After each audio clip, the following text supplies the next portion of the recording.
Father Seraphim Rose, His Life and Works by Hieromonk Damascene, Part 2, Chapter 14, Goodbye, a poem from the author Hieromonk Damascene. I cannot raise my eyes to yours, I cannot lift my lowered head, nor speak those words which might be said. But when the wind of autumn stirs the dying leaves and we must part, we'll hold some meaning in the heart, unspoken, since we both believed in Him who in His love has brought from out of silence, out of naught, the universe that He conceived. Since Russian Orthodoxy was so far outside the experience of Eugene's parents, it was not easy for them to relate to it when Eugene told them of his interest. His father Frank identified Orthodoxy with the Roman Catholic Church in which he himself had been raised, and, as could be expected of him, he was very agreeable to Eugene's involvement in it. Eugene's mother Esther, on the other hand, influenced by fears arising from the Cold War, identified Russian Orthodoxy with communism, and so initially opposed Eugene's interest in it. Frank, as the son of a socialist father, understood the difference between the two and tried to defend his son against his wife's criticisms. In February of 1959, he wrote in a letter to his son, quote, "Mom has a complex fear of Russia and all things Russian. She is greatly confused between the actions of Russia's present and past governments and the wishes of her people. Since you have shown your interest in Catholicism, especially of the Russian Orthodox, she has lumped that in with the other elements.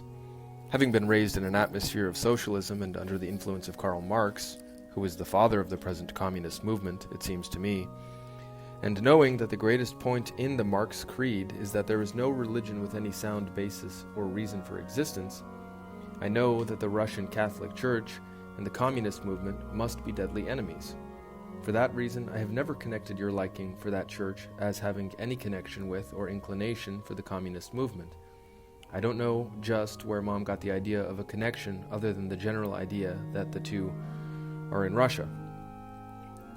So, when you get any of these pessimistic splurges that come from Mom, just keep in mind that I am firmly with you. Don't let these things depress you. They are but small digressions in the greater trend. Always pop." Frank's touching words proved true.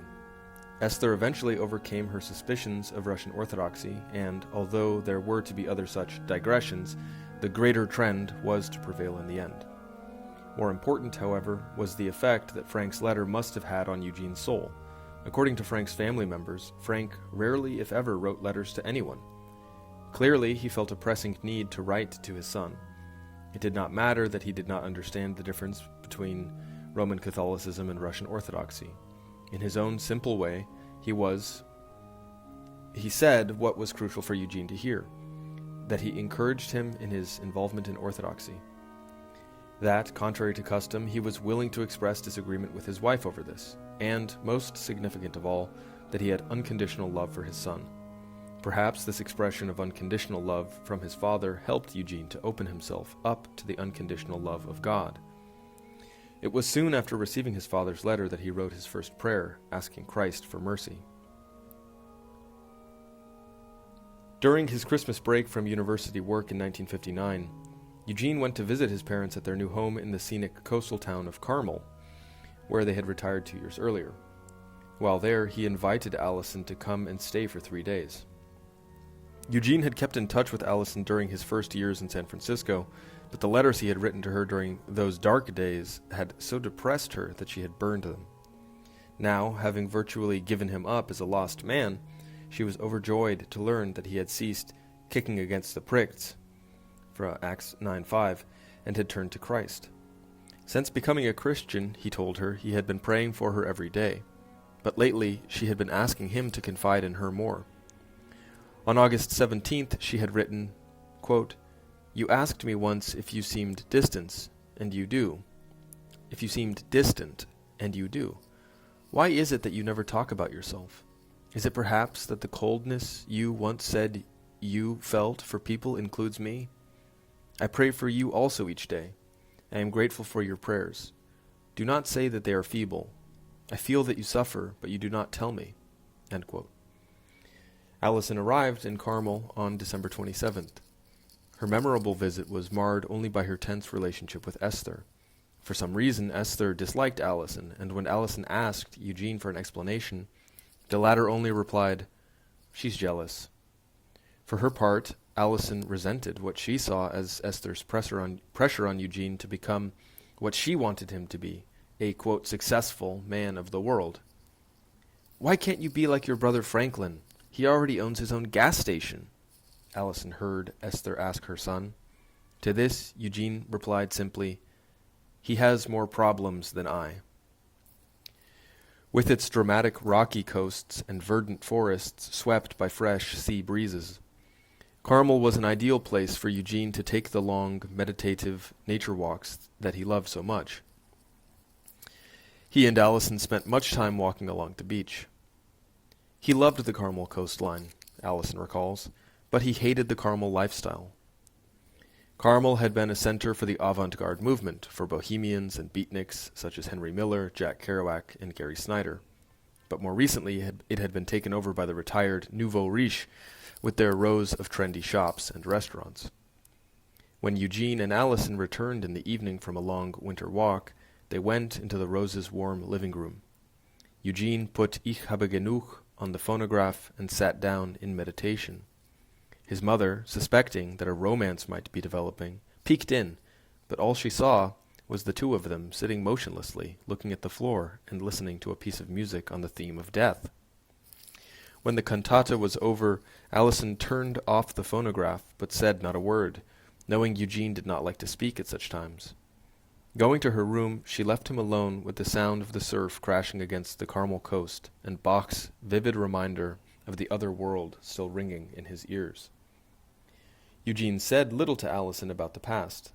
She noted later that he did not once mention any of their friends from their Pomona days. Eugene was now embarking on a new life, and his former life was peeling off in layers. Certain things had become clear to him. He told Allison that the reason he had been drinking so heavily was that he had been without God. Now, having acquired faith in him, he no longer had need of those intoxicated states. He told her about the Orthodox Church that had brought about this change in him.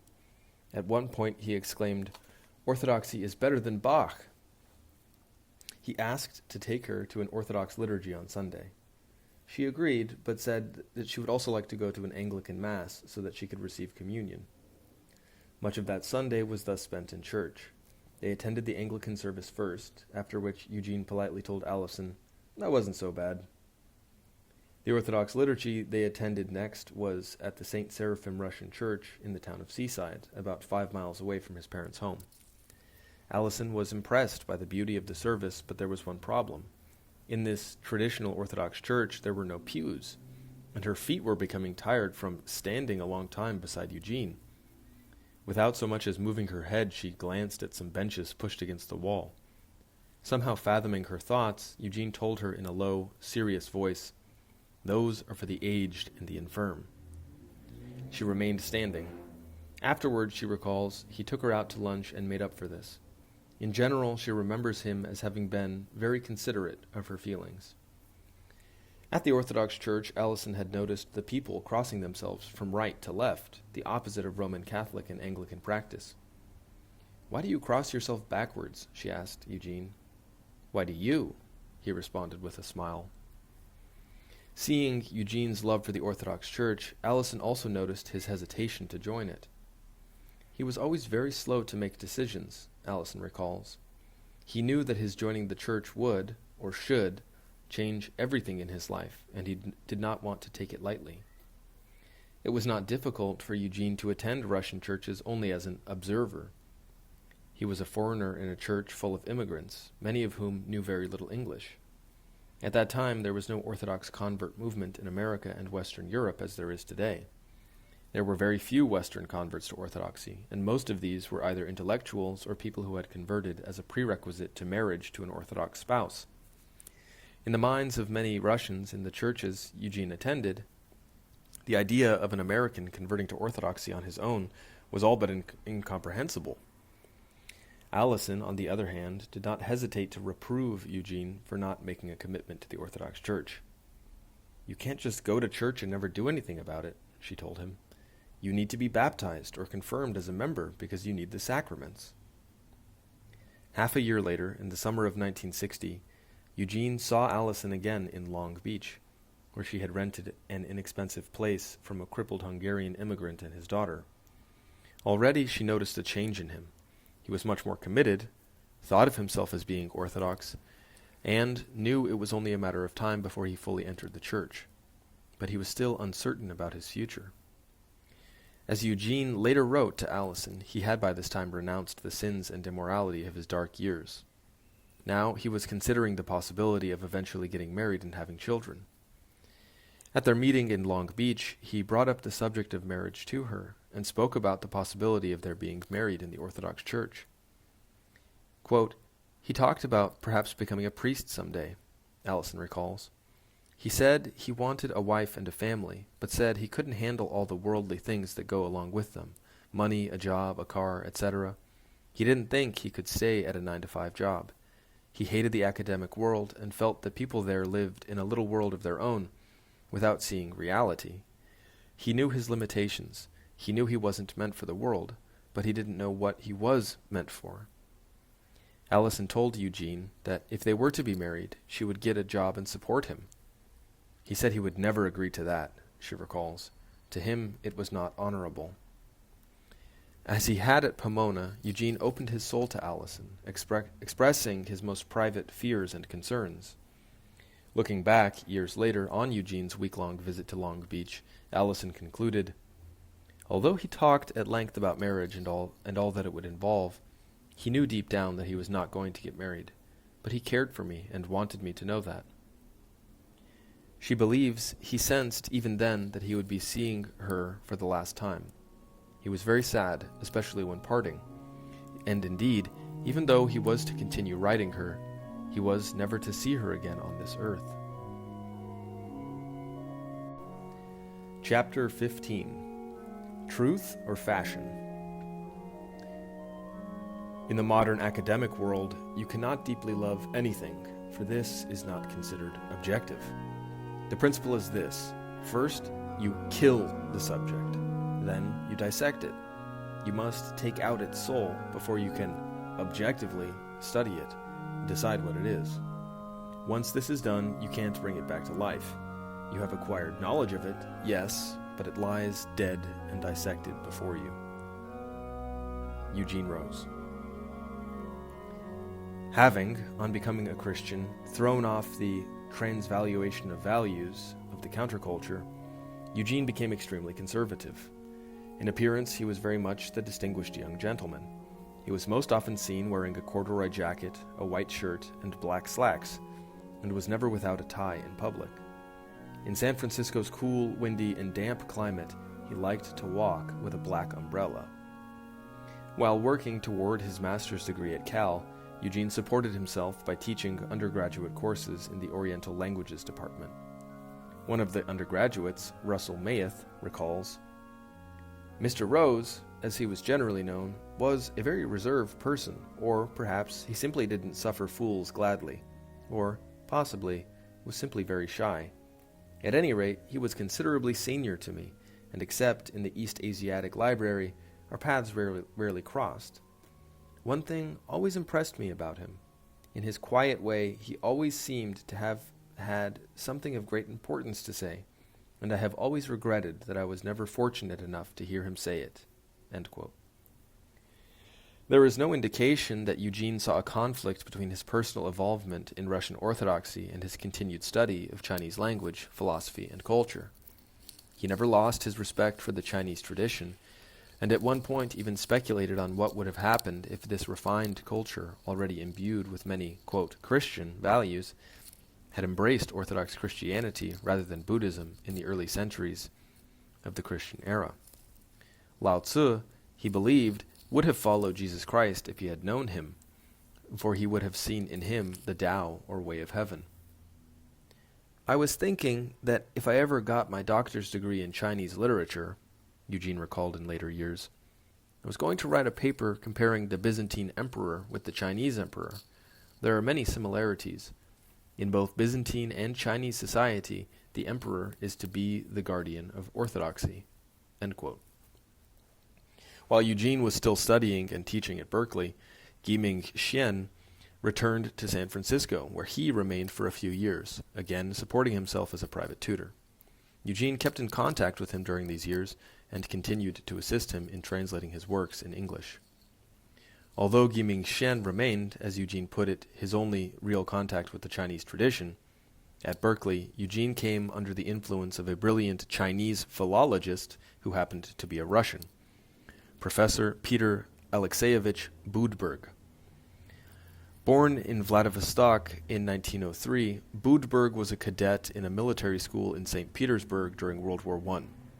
Military disasters closed the school in 1915, and Peter was sent with his brother to Harbin, Manchuria, for safety, while his father went on to fight in the Tsar's army against the Bolsheviks. In Manchuria, Peter began to instruct himself in the Chinese language, a study he continued at the University of Vladivostok, and later, after he had emigrated to the United States in 1920, at the University of California, Berkeley.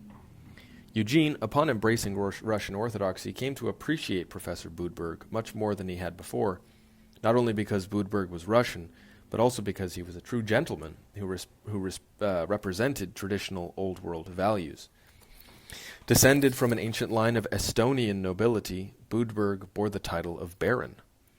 In the words of his students and colleague Edward Schaefer, what did survive of Budberg's knightly heritage was a deeply ingrained sense of honor, courtliness, and loyalty, which came to distinguish his whole career as a scholar and as a human being. Together with Eugene, Budberg was not at home with the achievements of modernity. Schaefer writes, Budberg deplored the computerization of academic life, and would sometimes ironically sign letters to administrative officers with his employee number. He detested IBM cards and disdained to fill out questionnaires. He regarded all such devices as dehumanizing. He even rejected all dependence on indexes and concordances. One should have memorized the classics and be sufficiently familiar with major contributions to literature and history to be able to dispense with such crutches. A good scholar needed only a good mind, good books, and good conversation. End quote. Although Budberg taught courses on Chinese civilization and the great books of Eastern Asia, Eugene looked to him not for a living transmission of Chinese philosophy, but rather for an understanding of language. In the field of philology, Budberg was truly extraordinary. Besides being an expert in the historical development of several Far Eastern languages, including Mongol and Manchu, he was also trained in the ancient languages of Central Asia and the Near East. With his encyclopedic knowledge, he advocated what he styled global sinology, the study of the, quote, linguistic, historical, and cultural relations of ancient and medieval China with its steppe neighbors and through them with the Eurasiatic Far West. End quote. According to Edward Schaefer, in the study of the early history of the Chinese language and script, Budberg, quote, became an unrivaled and, except locally, unrecognized master. His students were, on the average, much more sophisticated than those trained by other sinologists. End quote. While studying under Budberg, Eugene made a more thorough study of the language of the Tao Te Ching. For his master's degree thesis, he wrote an essay titled Emptiness and Fullness in the Lao Tzu. One of the Berkeley professors who reviewed this paper, Cyril Birch, noted how closely Eugene had followed Budberg's approach to linguistic analysis. For the philosophical aspect of the essay, Eugene received help from the wisdom of Guiming Xian, as is clear from a comparison of the thesis with notes he had taken during Guiming's lecture at the Academy. In the introduction to his thesis, Eugene indicated that his approach had been philologico-philosophical, an alternative examination of words and ideas. Lao Tzu, he stated, quote, is not concerned with abstract concepts, but rather with what one might call poetic ideas highly charged with dynamic associations, end quote. Although Eugene's paper was necessarily limited in its scope, It did help to bring these poetic ideas out of what Eugene regarded as the needless obscurity characteristic of many translations and interpretations of the Tao Te Ching. He wrote, quote, "Our examination of the language of the book, always in conjunction with the ideas bound up in it, will serve, it is hoped, as a partial antidote to the too often careless, even cavalier, approach to Lao Tzu, the mystic and fount of esoteric wisdom, that has sparked many of the popular works on him. Lao Tzu's thought is often elusive and paradoxical, but it is rarely, if ever, as fantastic and contradictory as it has sometimes been made to seem." End quote. The interpretations of the Tao Te Ching that Eugene offered not only made the book's meaning more clear and understandable, but they also brought out deeper and subtler aspects of this. There's a note, see passages from Eugene's thesis quoted in Hieromonk Damascene's book, Christ the Eternal Tao, published by St. Herman Brotherhood in 1999, with page references. As Budberg and Eugene became better acquainted, they began to share thoughts unrelated to their academic work. Like Eugene, Budberg had once experienced a burning love for truth and had spent many nights walking beside the ocean and under the stars, pondering the questions of existence. As he told Eugene, however, the daily cares of marriage and family life had in effect put an end to these intense probings. Although Budberg had been raised Russian Orthodox, he had, by the time Eugene knew him, ceased attending church. Budberg's colleague, Professor Cyril Birch, considered him an agnostic, but this may have been because Budberg, like most professors at the liberal Berkeley campus, considered it dangerous to his position, or at least unprofessional, to show religious feeling or conviction in the context of his work. Eugene was convinced that Budberg actually did, in his own way, have a love of God. And, as Professor Birch pointed out, Budberg was profoundly Russian, and may have further interested Eugene in Russian spiritual values. He had even been known to make the Orthodox sign of the cross over university students as they left for war, to fight communism as his father had done. It is likely that Eugene, with his interest in things Russian, and with the philosophical bent he had in common with the Russians, reminded Budberg of his younger self. One incident, however, points to an incompatibility in their outlook regarding, quote, Russian spiritual values. Once they became involved in a heated discussion about the two great Russian novelists, Tolstoy and Dostoevsky. Budberg insisted that Tolstoy was by far the greater of the two, but Eugene argued that Dostoevsky was more profound. Budberg was so adamant that Eugene began to wonder if he had somehow failed to notice a deeper level in Tolstoy's writings. "What book," he asked Budberg, "best shows the depth of Tolstoy?" Budberg chose War and Peace. Going home, the passionate truth-seeker Eugene reread War and Peace straight through.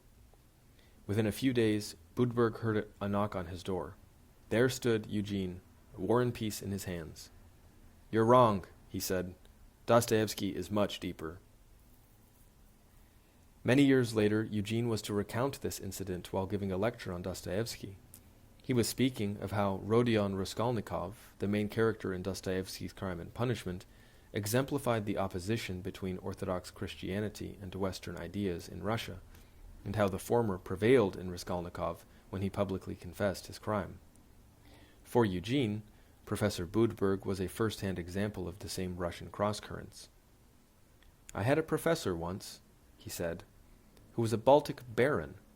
He was a Russian, and he was Orthodox in his heart, but he was a very Western man.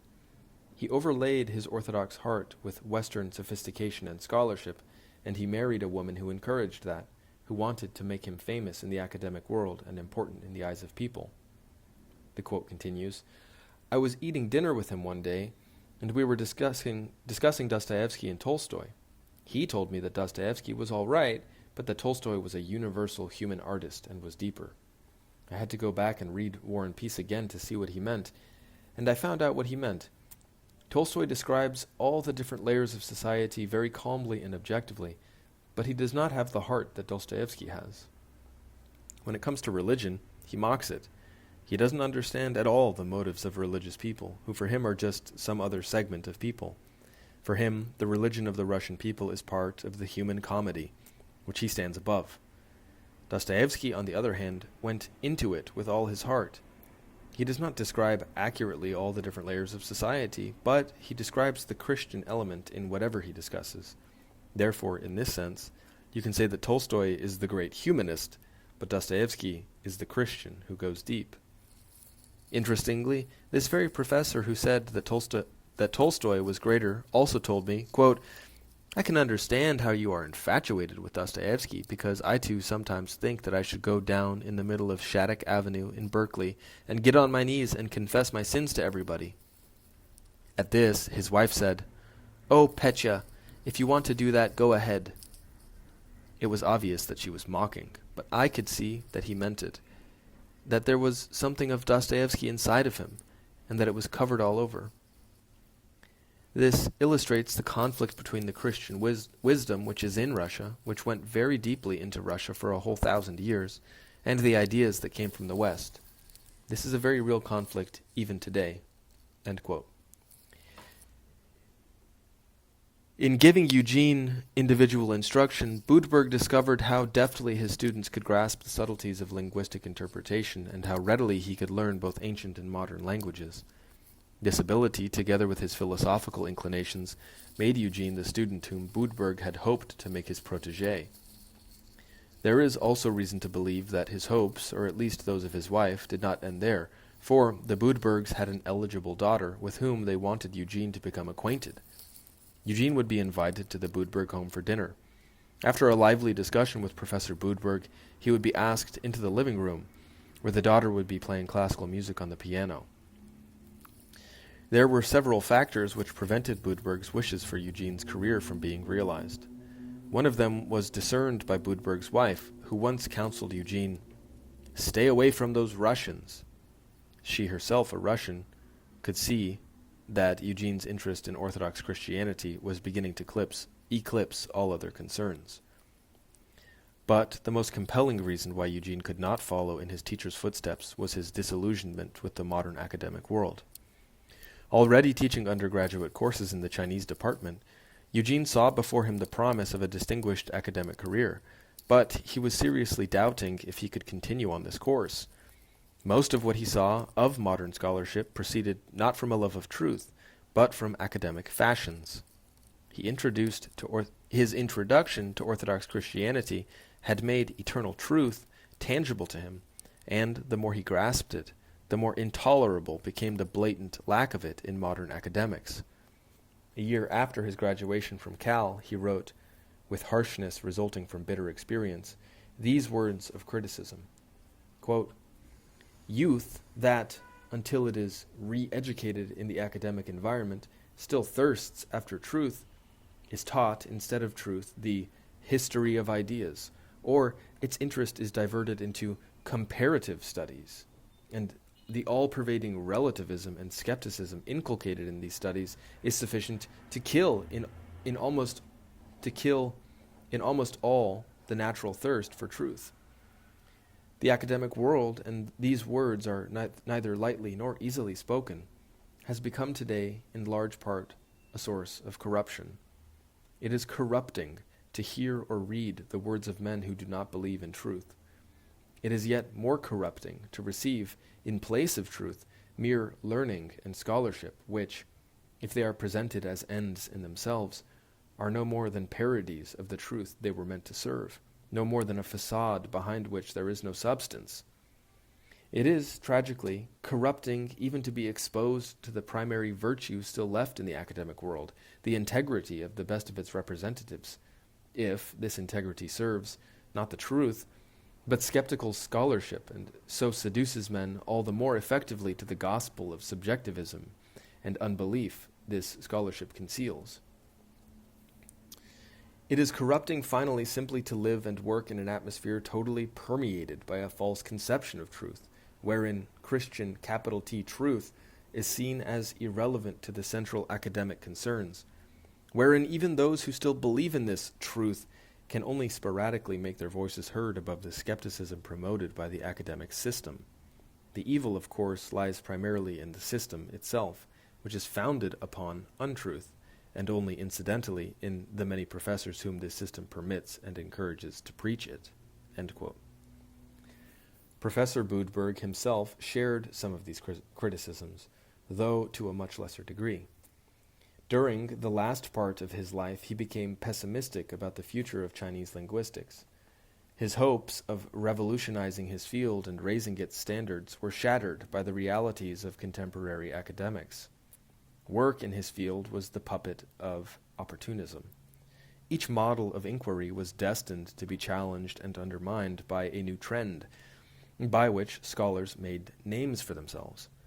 Since he had the mind of a philosopher as well as that of a philologist, Budberg could not stand such triviality. "In the end," writes Edward Schaeffer, "a large portion of the vast and fertile resources of his mind was withheld from the scholarly world because of his diffidence, his perfectionism, and ultimately his bitterness." End quote. Budberg continued trying to work within the modern academic framework until he died, and Eugene was to witness the disappointment and emptiness that he experienced after having served a world that had no place for his ideals. Chapter 16. Early Influences. When your zeal weakens, it becomes hard to lift your hand. Your feet don't want to walk. The church doesn't seem so dear. Do you see what a misfortune is the weakening of your initial zeal? Preserve it within you and do not allow it to weaken. St. Theophan the Recluse. See how music can release one from the world? And if music so releases one from the world, then so much more does prayer. Saint Barsanuphius of Optina. One who knew Eugene at this time has written, "He very early developed a profound devotion to the Mother of God, and even before he started using the Jesus prayer, he was saying the Panagia prayer, 'Most Holy Mother of God, save us.'"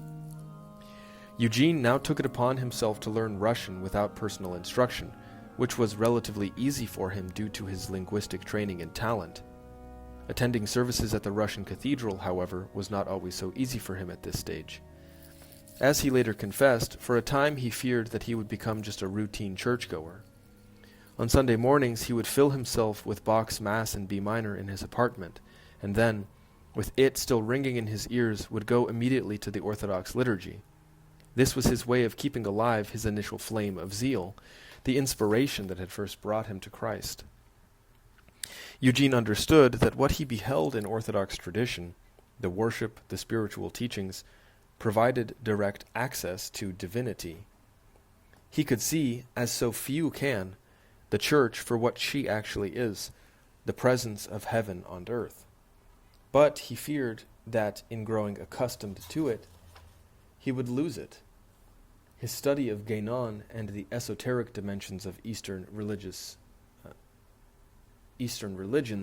had equipped him with the ability to go directly to the ascetic, mystical aspect of Orthodox Christianity, to perceive the essence of it, and to look above the prosaic human aspect, the pettiness, the politics, etc.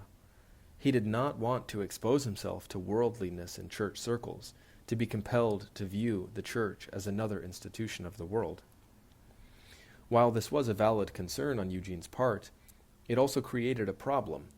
In trying to stay above the fallen human aspect of the church, Eugene was also staying apart from the human beings themselves.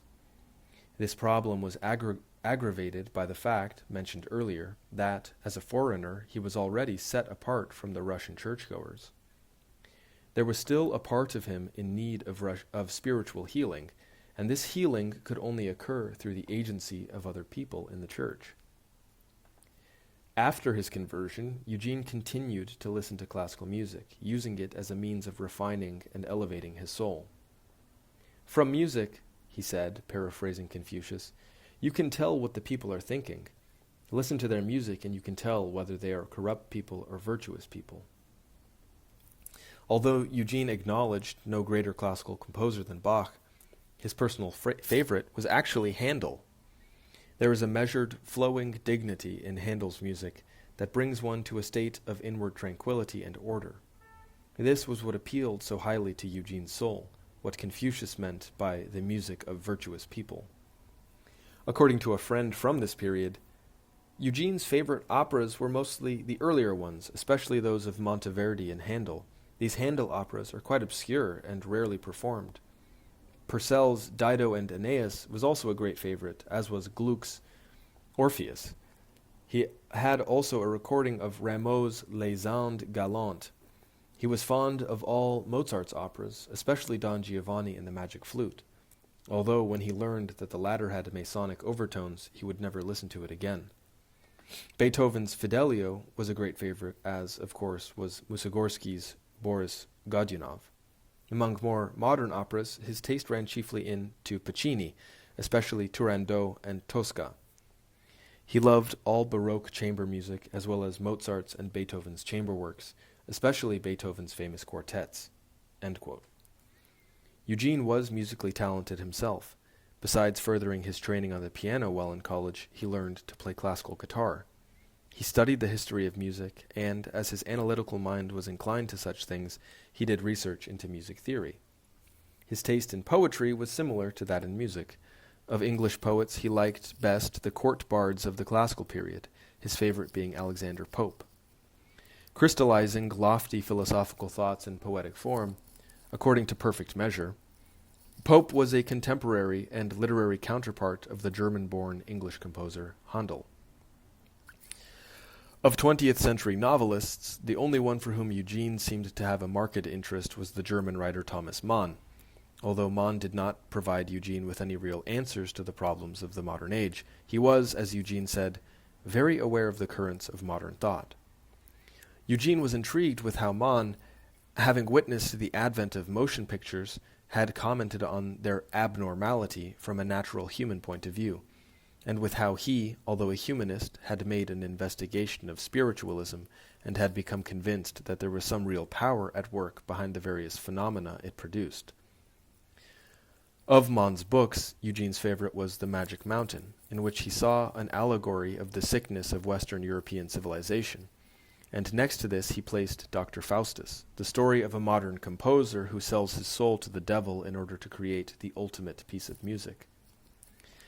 Eugene read all the Orthodox Christian sources he could, although at that time not much had been translated into English. Until he was fluent in Russian, he could read but little of the more orthodox of the Russian philosophers, Ivan Kirievsky, Alexei Khomyakov, and Konstantin Leontiev. For the time being, he primarily read the works of the two Russian philosophers most known and translated in the West, Vladimir Soloviev and Nicholas Berdyaev. Both of these thinkers strayed far from orthodoxy, though the former became, as Eugene put it, more sober and serious in his last years. One of Soloviev's later works, A Story of Antichrist, made a deep impression on Eugene, with its portrayal of the Antichrist as a reasonable, beneficent leader, the supreme problem solver who unites all the churches under himself by promising them the external things they desire most.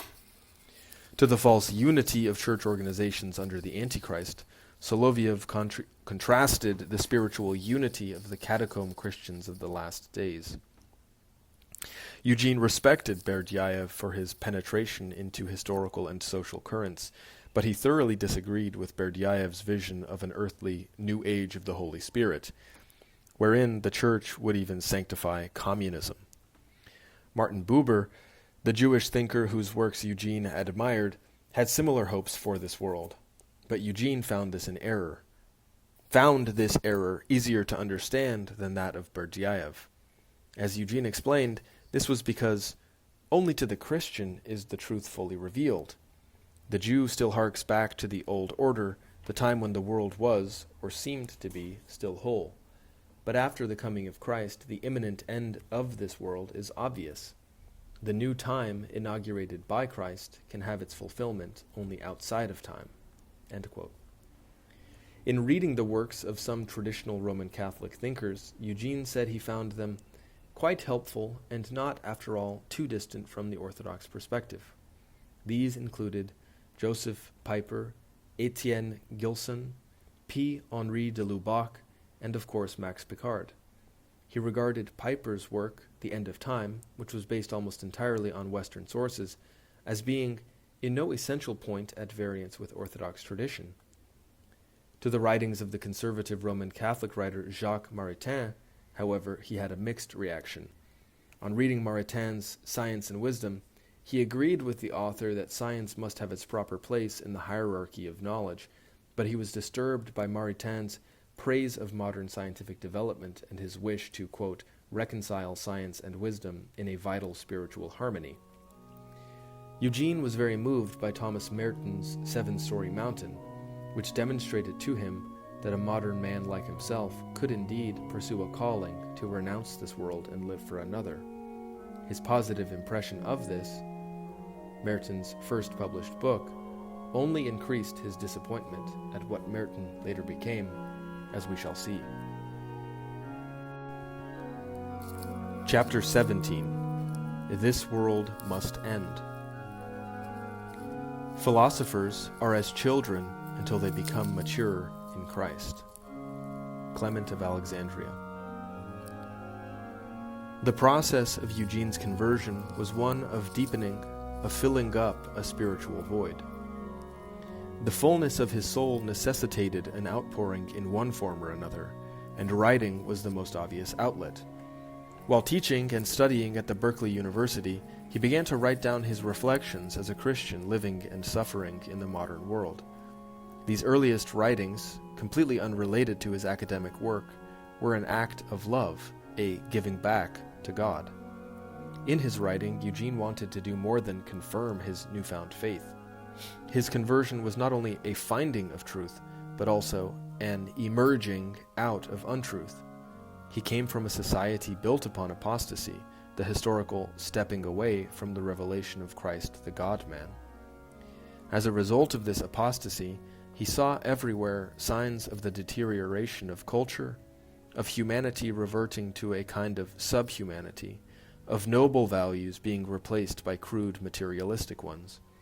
And in this state of obvious decay, his contemporaries were speaking of progress, of the overcoming of evil and war, of future societies of peace and brotherhood. Eugene discerned that this was not mere hypocrisy on their part, for they actually believed that the world was getting better. Something else was at work, a subtle deception that induced men to desperately seek satisfaction in this process of decay, to try to realize in this world, through the powers of human reason, the ancient longing for heavenly perfection. Autonomous man, Eugene wrote, has attempted to refashion the outer world to conform to his new idea of it by means of technology, social and economic theory, architecture, etc.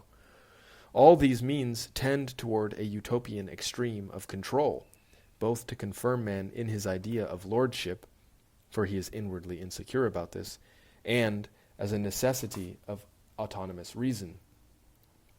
Only he who loves God can love the creation which comes from God. To love creation, or anything for that matter, one must love it as it truly is. And since creation comes from God, one can only love it as from God, and cannot help loving God thereby as well. Autonomous reason, however, by being out of contact with God, must also be out of contact with concrete reality, which is nothing else than created reality as given by God, and so can only look on things as ideally, as perfect. Perfection is that in which man rests, but man can only rest in God, for God alone is perfect, and the imperfections of the world and of men only lead us to what is truly perfect. Modern man, however, wants to rest in this world, so he has to make it perfect. Since it is obviously not, he must make it so. Hence the ideal utopian character of all rational schemes of the world. Without a utopia, modern man would despair. And sure enough, when deprived of it, he does despair. In normal times, he would then turn to God. But most people today no longer believe he exists, so despair is futile and self-destroying. The choice before man is always the same: perfection in this world or perfection in another world. Man is not made to be able to live without the hope of some kind of perfection. For modern man, then, the choice is the rationalist utopia or God. The deceptive spirit of the age, which makes man seek to fulfill his innate yearnings in this world, is, Eugene believed, the spirit of Antichrist. Eugene philosophically viewed the Antichrist not only as that which is against Christ, but also as that which replaces and mimics him, since Satan is the, quote, ape of God. The Antichrist, Eugene wrote, is the fake Christ, who promises to give outwardly and obviously what Christ brought inwardly and hidden, end quote. Christ promises a perfect kingdom of heaven. The Antichrist, whose master Satan was cast out of heaven and consigned to earth, promises a perfect kingdom in this world. Modern man, having lowered his gaze from celestial reality to what is most obvious, succumbs to the latter, false promise. He thinks that an ideal society on earth is more attainable than a vague heaven, whereas such a society is made impossible by the unavoidable reality of the primordial fall. On the satanic imitation of God's otherworldly kingdom, Eugene wrote, "Modern man lives on the dregs of Christianity, on Christian experience digested and turned into ideas for mass consumption. Hence, the parody of Christianity is to be seen in modern ideas like equality, brotherhood, charity. And Christian messianism, the coming kingdom which is not of this world, John 18:36, has been perverted into the coming kingdom in this world that practically everyone believes in today. Even those who see through the illusion of idealism, Buber and Berdyaev, for example, fall prey to the second idea, the idea that truth can somehow be realized in this world, in the coming age of the spirit, or in the relation of man with man. But this world cannot hold the truth in its fullness, any more than it could tolerate the presence of it in the God-man. For man is called upon to be more than man. He is called to deification, and this can only happen fully in the other world, which, though it constantly impinges on this world, never does so more than partially, giving us warnings and indications of what is to come. This world must end. Man as we know him must die, must be crucified for that other world to come into being." End quote. From his own experience, Eugene believed that modern man cannot truly return to Christ until he is first aware of the apostasy of his age, and he considered it his calling, as a writer, to spread this awareness, to differentiate between that which is of Christ and that which, no matter how harmless or even Christian it seems, stands in opposition to him. Chapter 18. The Way of the Philosopher. One thing is needful, and Mary hath chosen that good part, which shall not be taken away from her. Luke 10:42. Beyond recording his ideas in fragments and brief essays, Eugene wished to compile a whole book that would be a systematic presentation of all that he thought important to say. In 1959, he conceived an expanded and completely revised version of the paper he had written for Alan Watts in 1957, Pseudo-Religion and the Modern Age. It was meant to be a general analysis of the apostasy and the various surrogates that the modern world supplies in order to satisfy man's natural need for religion. "Man lives by faith alone," wrote Eugene in his notes for this work. "The stature of a man, his humanity, may even perhaps be judged by the quality of his faith and by the objects of his faith. Modern men have faith in machines, in material well-being, in the substantiality of all that seems obvious to common sense. This is petty faith, the faith of petty men. The Christian has faith in God and in the world to come, in the insubstantiality of all that is obvious, in the passing of this world and the coming of the new transfigured world. If there is a faith worthy of men, it is surely this." End quote. And it is only in such faith, as Eugene pointed out, that man can find true happiness. Quote, "Man hungers after what is more than himself, what is more than the world. It is man's hunger for God, to be a partaker of his nature, that ruins all attempts to make him satisfied with less. And this hunger is so central to man that it manifests itself today most evidently, in spite of the fact that men have lost awareness of it. In fact, the irrational character of so much of contemporary history is a result precisely of this unawareness on man's part of what he truly desires. End quote. After experimenting with different approaches to his book and writing numerous outlines, Eugene found that the original title, Pseudo-Religion and the Modern Age, was too limiting to his subject. Pseudo-religion comprised only one aspect of the whole phenomenon of the apostasy that he was to examine. At the center of his thought was the realization that man has a choice between two faiths, faith in the eternal God or faith in the temporal world, and that modern society is the product of the latter. It was this, then, that Eugene chose to make the initial thesis of the book. A title, broad in its implications, was finally decided upon: The Kingdom of Man and the Kingdom of God. The book would be a monumental undertaking, demanding all his mental energy, and it was the only work that inspired him now. The pursuit of an academic career had come to appear thoroughly odious and futile in his view. He longed to shake the dust of the academic world off his feet forever, but, not being one to make sudden decisions, and knowing that his mother would be shattered by such a decision, he settled upon a tentative plan.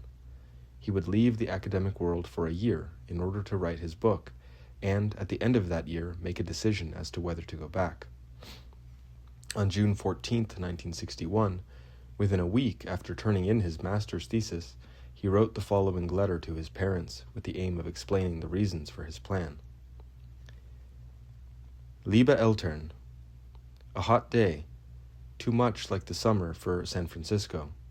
I finally finished the thesis and turned it in last Friday, but they don't get around to sending out the degrees until September for some reason. For the time being, I'm still involved in Chinese things, as I'm helping my former Chinese professor translate an article from Chinese on Chinese philosophy for a philosophical journal. The hypocrisy of the academic world is nowhere more evident than in his case. He knows more about Chinese philosophy than probably anyone else in the country, and studied with real Chinese philosophers and sages in China. But he can't get a job in any college here because he doesn't have degrees from American colleges, and because he isn't a fast talker. He's too honest, in short. It's true that I chose the academic life in the first place because God gave me a mind to serve him with, and the academic world is where the mind is supposed to be used. But after 8 or 9 years, I know well enough what goes on in universities. The mind is respected by only a few of the old-fashioned professors who will soon have died out. For the rest, it's a matter of making money, getting a secure place in life, and using the mind as a kind of toy, doing clever tricks with it, getting paid for it, like circus clowns. The love of truth has vanished from people today. Those who have minds have to prostitute their talents to get along. I find this difficult to do because I have too great a love for the truth. The academic world, for me, is just another job, but I am not going to make myself a slave to it. I am not serving God in the academic world. I am just making a living. If I am going to serve God in this world, and so keep from making my life a total failure, I will have to do it outside the academic world. I have some money saved up, and the promise of some more by doing a little work, so I should be able to live frugally for a year, doing what my conscience tells me I should do, to write a book on the spiritual condition of man today, about which, by God's grace, I have some knowledge. The book will probably not sell, because people would rather forget about the things I am going to say. They would rather make money than worship God. It is true that this is a mixed-up generation. The only thing wrong with me is that I'm not mixed up. I know only too well what the duty of man is, to worship God and his Son, and to prepare for the life of the world to come, not to make ourselves happy and comfortable in the world by exploiting our fellow men and forgetting about God and his kingdom. If Christ were to walk in this world today, do you know what would happen to him? He would be placed in a mental institution and given psychotherapy, just as would his saints. The world would crucify him today just as it did 2,000 years ago, for the world has not learned a thing, except more devious forms of hypocrisy. And what would happen if, in one of my classes at the university, I would one day tell my students that all the learning of this world is of no importance besides the duty of worshiping God, accepting the God-man who died for our sins, and preparing for the life of the world to come? They would probably laugh at me, and the university officials, if they found out, would fire me, for it is against the law to preach the truth in our universities. We say that we live in a Christian society, but we do not. We live in a society that is more pagan, more Christ-hating than the society into which Christ was born. Recently, a Catholic priest at UCLA had the nerve to say that UCLA had a pagan atmosphere, and the university officials called him a fanatic and insane. But he spoke the truth. But men hate the truth, and that is why they would gladly crucify Christ again if he came amidst them. I am a Christian, and I am going to try to be an honest Christian. Christ told us to give all our money away and follow him. I am very far from doing this, but I am going to try to take no more money than I need to live on.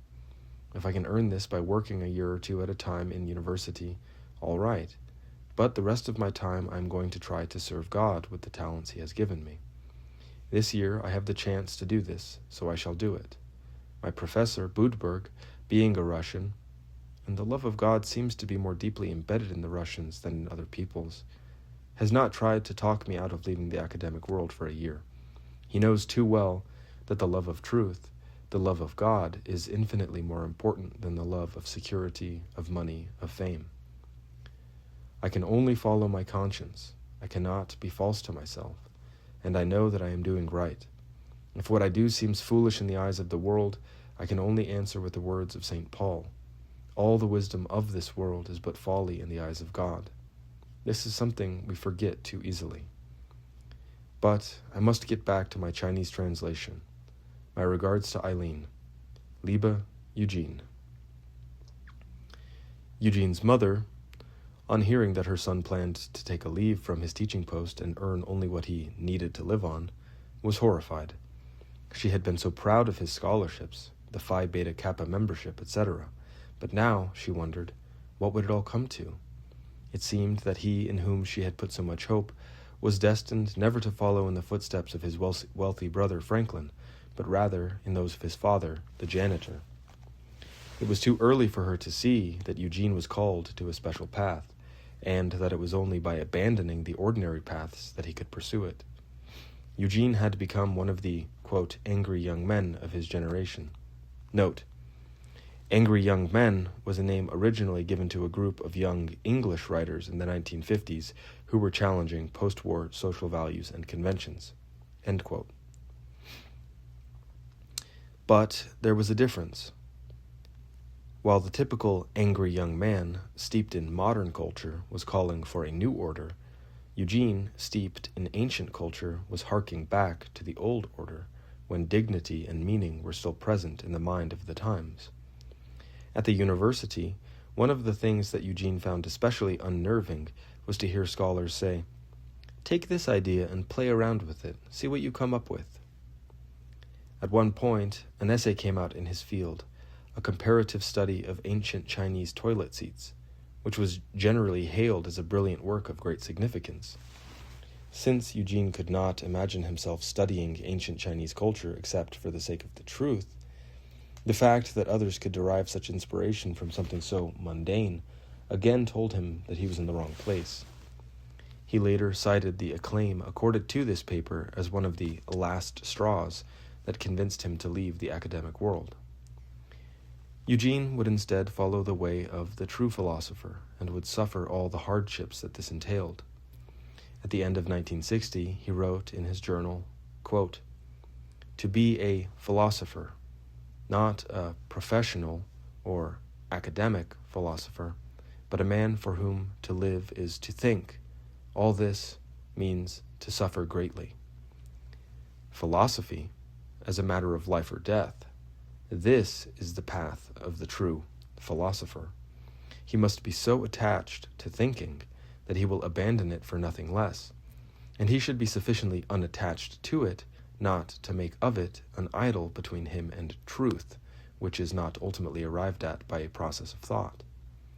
But I have respect even for him who makes an idol of thought, if he does not give up that idol for anything less, for common sense or security.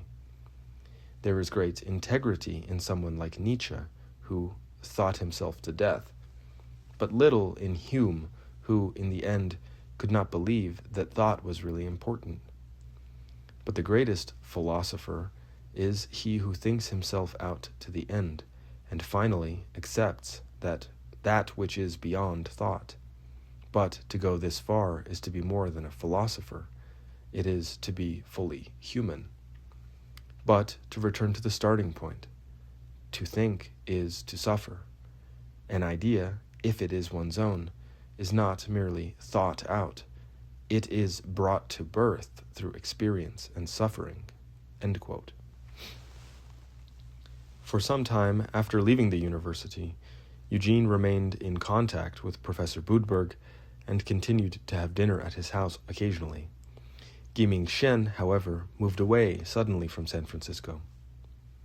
"In Guénonian fashion," Eugene recalled, "he disappeared utterly, leaving no address." Note: in 1930, Guénon left France for Egypt, leaving many of his friends in the dark as to what he was doing. He remained in Egypt for over 20 years until the end of his life. That's the end of the note. "I remember him fondly, but after becoming Orthodox, I saw how limited was his teaching. The Chinese spiritual teaching," he said, "would disappear entirely from the world if communism endures another 10 or 20 years in China. So fragile was this tradition, but the Orthodox Christianity, I had found, would survive everything and endure to the end of the world, because it was not merely handed down from generation to generation, as all traditions are, but was at the same time given from God to man." End quote. Having earned his master's degree and finished his teaching obligations at the university, Eugene was free to begin working on his book in earnest. He painstakingly gathered information and ideas related to the past causes, the present state, and the future development of the apostasy. The reading he did was prodigious. He often went to libraries and used bookstores in San Francisco, returning to his apartment with armloads of books, and he saved newspaper and magazine articles that provided him with further insights. He lived according to his belief in suffering for the sake of philosophy, the love of wisdom. Having chosen not to support himself by the teaching position for which he had been trained, he sought out the most unskilled jobs in restaurants, working as a busboy and later as a janitor. In this he was not unlike his father, who, as Esther said, always took the lesser job. Eugene, having worked all his life in an academic environment, found this work very exhausting.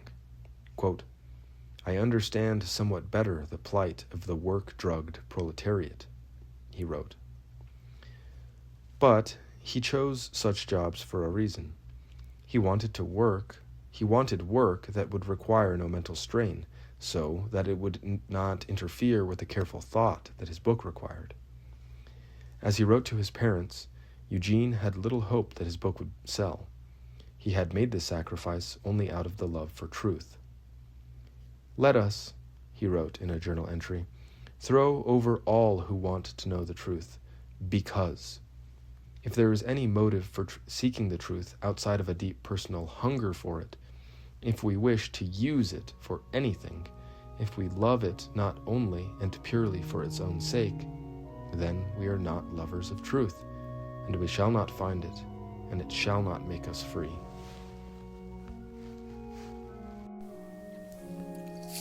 Chapter 19. A Clarified Perspective. The age of distinctions is gone. Soren Kierkegaard. By the time Eugene conceived the kingdom of man and the kingdom of God, he had resolved many of the questions that had troubled him while working on the expanded pseudo-religion paper. The issue that had given him the most difficulty was Christianity's relationship to the other religions, This was so important to him that he had even considered writing another book on the subject. In 1959, he had attempted to somehow assimilate the transcendent unity of all religions thesis into his Christian philosophy by stating that all true religions provide effective means for salvation or deification, but only in the incarnation of God in Christ are the effects of the primordial fall reversed. His writings of 1961, however, show a different, more consistent outlook that attempted no compromise between opposing beliefs. At this time, the transcendent unity concept was no longer a stumbling block to him. Quote, "The truth revealed to the non-Christian religions is various," he wrote. "Each tradition possesses truth beyond doubt, but in varying measure. The truth of no one tradition can be said to be precisely equal to that of another, and the truth of none may be compared with that of Christianity, which in this respect is unique, a fact which no non-Christian tradition has been able to fully accept. The equality and the transcendent unity of religions is a notion from the modernistic, simplistic mentality which is incapable equally of understanding the essential differences between religions and of appreciating the uniqueness among them of Christianity, which, by comparison with them, may, from a certain, and that an essential, point of view, not even be called a religion at all." End quote.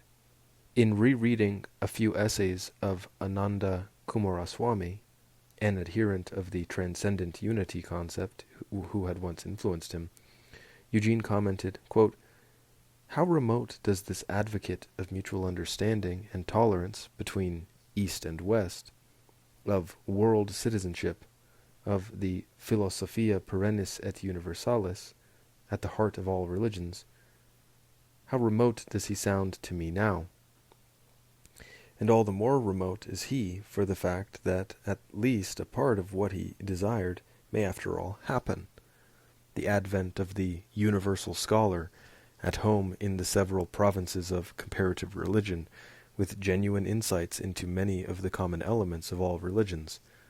But what are these men in the end but scholars?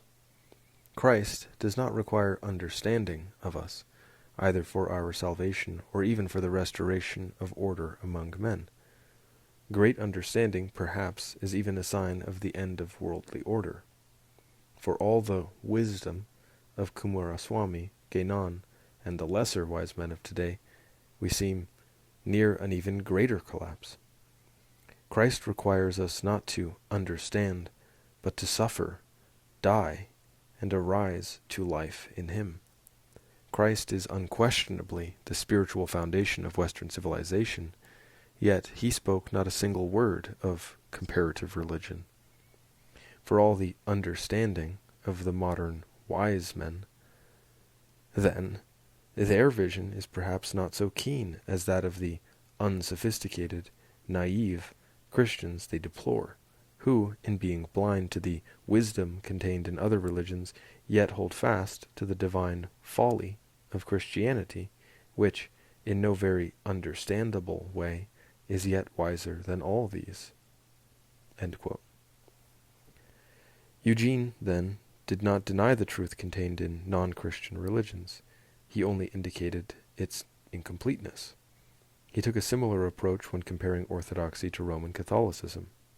Quote, "The Catholic Church, however much it has itself capitulated, and continues to capitulate, to the modernist mentality, has remained in contact with that truth revealed in the person of the God-man Jesus Christ, and transmitted since without interruption in the apostolic succession. But what has been transmitted with imperfect understanding in the Catholic Church has been transmitted in full by the Orthodox Christian East, which has even to the present day preserved intact that whole truth from the fullness of which the Catholic West departed in schism now nearly a millennium ago." End quote. Having come this far, Eugene indicated the starting point from which, in his book, he would proceed with his study of modernist errors. Quote, modernism being a deviation from Christian truth, it may be fully understood only by reference to that truth, through the denial of which it owes its whole existence. The standard of measuring modernism is, and can only be, Christian truth. There have been, before this, attempts to find this measure in the Christianity manifest in the Western Middle Ages, but even at such an early date in the Christian West, cut off by schism from the whole Church of Christ, it had within it distortions and errors. End quote. Eugene believed that the present-day apostasy of Western culture had its very origin in the schism of the Roman Church in the 11th century. Quote, modernism, indeed, was no sudden arbitrary movement, but had roots that reach far into the character of Western European man. It is in the Orthodox Christian East alone, then, that it is to be found that whole standard wherewith to measure the denial of Christian truth, that is, modernism. End quote. Eugene understood that this Orthodox Christian standard was by its very nature radical to the modern consciousness. In a tentative preface to his book, he accounted for the fact that some would object to his uncompromising tone and accuse him of, quote, giving offense to many sincere but opposed convictions, end quote. The first to take offense, he expected, would be the, quote, half-hearted, those who claim to make a decision for or against Christ without that decision revealing itself in the inmost places of their being, those who live as though life were a neutral, an academic thing, end quote. For the sake of such people, Eugene indicated that, quote, whatever may have been possible before Christ, after him there is no possibility of neutrality, end quote. For the sake of others, quote, those who deny a Christianity of whose nature they are ignorant, end quote, Eugene pointed out that, quote, Christianity in its fullness is not better, but much worse, from their point of view, than they might have thought it, more of a scandal and an insult to the wisdom and instincts of this world, less compromising and more intolerant, where the living truth is involved. End quote. Eugene wanted to make clear to his readers that the uncompromising stance reflected in his book came out of his conviction in the universality of Orthodox Christian truth, and not out of any attempt to pose as a theological or spiritual authority. Having only recently been introduced to the Orthodox faith, and not yet having entered it sacramentally, he knew he was in no position to dogmatize. He therefore maintained his approach to be, in a loose sense, philosophical. In concluding the preface, he wrote that, quote, the author is not a theologian or a monk. Indeed, it is his position in the world and his involvement with the very errors he attempts to explore that have led him to undertake a book like this. If his analysis of errors is substantially correct, however, it does not follow that his understanding of the spiritual truths that dispel them is as profound as would be that of someone more advanced in the spiritual life. All philosophy, however especially religious philosophy like this, must be subject to the higher correction offered by theology and to the profounder insight of those advanced in the spiritual life. If, then, there be in these pages errors of theology or faith, we defer to the higher authority of the Church, whose teachings are their corrections. It is of particular importance to say this, as the author's religious philosophy is a fruit of his Russian Orthodox faith, and in modern times, Russian religious philosophy has had an unfortunate tendency toward, and reputation of, being extraordinarily free, too often to the point of actual heresy. A case in point is that of Nicholas Berdyaev, a philosopher of profound historical and social insight, who was carried away by an excessive individualism that permitted him to place himself outside and above the Church, and to consider his own personal opinions on theological subjects of which he had a very deficient knowledge, as of greater weight than the universal teaching of the Church. Quote, "The author sincerely hopes that this book will be a less original and a more humble contribution to religious philosophy." End quote. Chapter 20. The Kingdom of Man and the Kingdom of God. Every man, by virtue of being human, must choose God or himself. Every man, in fact, has chosen, for we are what we have chosen. And with our choice we indicate our preference for one kingdom or another, for the kingdom of God or for the kingdom of self. Eugene Rose. Repent, for the kingdom of heaven is at hand. Matthew 4:17. For reasons that will be discussed later, Eugene's work of religious philosophy was, unfortunately, never completed. Some sections were typed, but most of the book remained in the form of handwritten notes and outlines, categorized according to subject. The notes were exhaustive. It seemed Eugene left no stone unturned in his research. Saints, philosophers, historians, artists, scientists, historical and contemporary figures, characters in novels, all were studied by him in order to provide a background for his critique of Western civilization. On many of the pages of notes he indicated the date when they were written, perhaps because he knew his philosophy was maturing in the course of the work. The last extant draft of his provisional outline reads as follows. Introduction, the contemporary situation of the world and the Church. Part 1. The Two Kingdoms, their source and their power. Chapter 1. The Two Loves and the Two Faiths, the world and God. Chapter 2. The Power of the World and the Power of Christ. Part 2. The Kingdom of Man in the Modern Age. Chapter 3. An Orthodox Christian Interpretation of the Modern Age. Chapter 4. The Worldly Idols of the Modern Age. 1. Culture, Civilization, judged by Orthodox Christian Spirituality. 2. Science, Rationalism, judged by Divine Wisdom. 3. History, Progress, judged by Orthodox Christian Theology of History. Part 3. The Old Order and the New Order. Chapter 5. The Old Order, the Orthodox Christian Empire. Chapter 6. The Advent of the New Order, the Revolution of the Modern Age. Chapter 7. The Roots of the Revolution, Nihilism. Chapter 8. The Goal of the Revolution, the Anarchist Millennium. Part 4. Orthodox Christian Spirituality and the New Spirituality, about 4 chapters. Part 5. The End of the Two Kingdoms. Chapter 13. The New Christianity and the Reign of Antichrist. Chapter 14. The Kingdom of Heaven. Of these approximately 14 chapters, the only one that was typed in its completed form was the 7th, on Nihilism.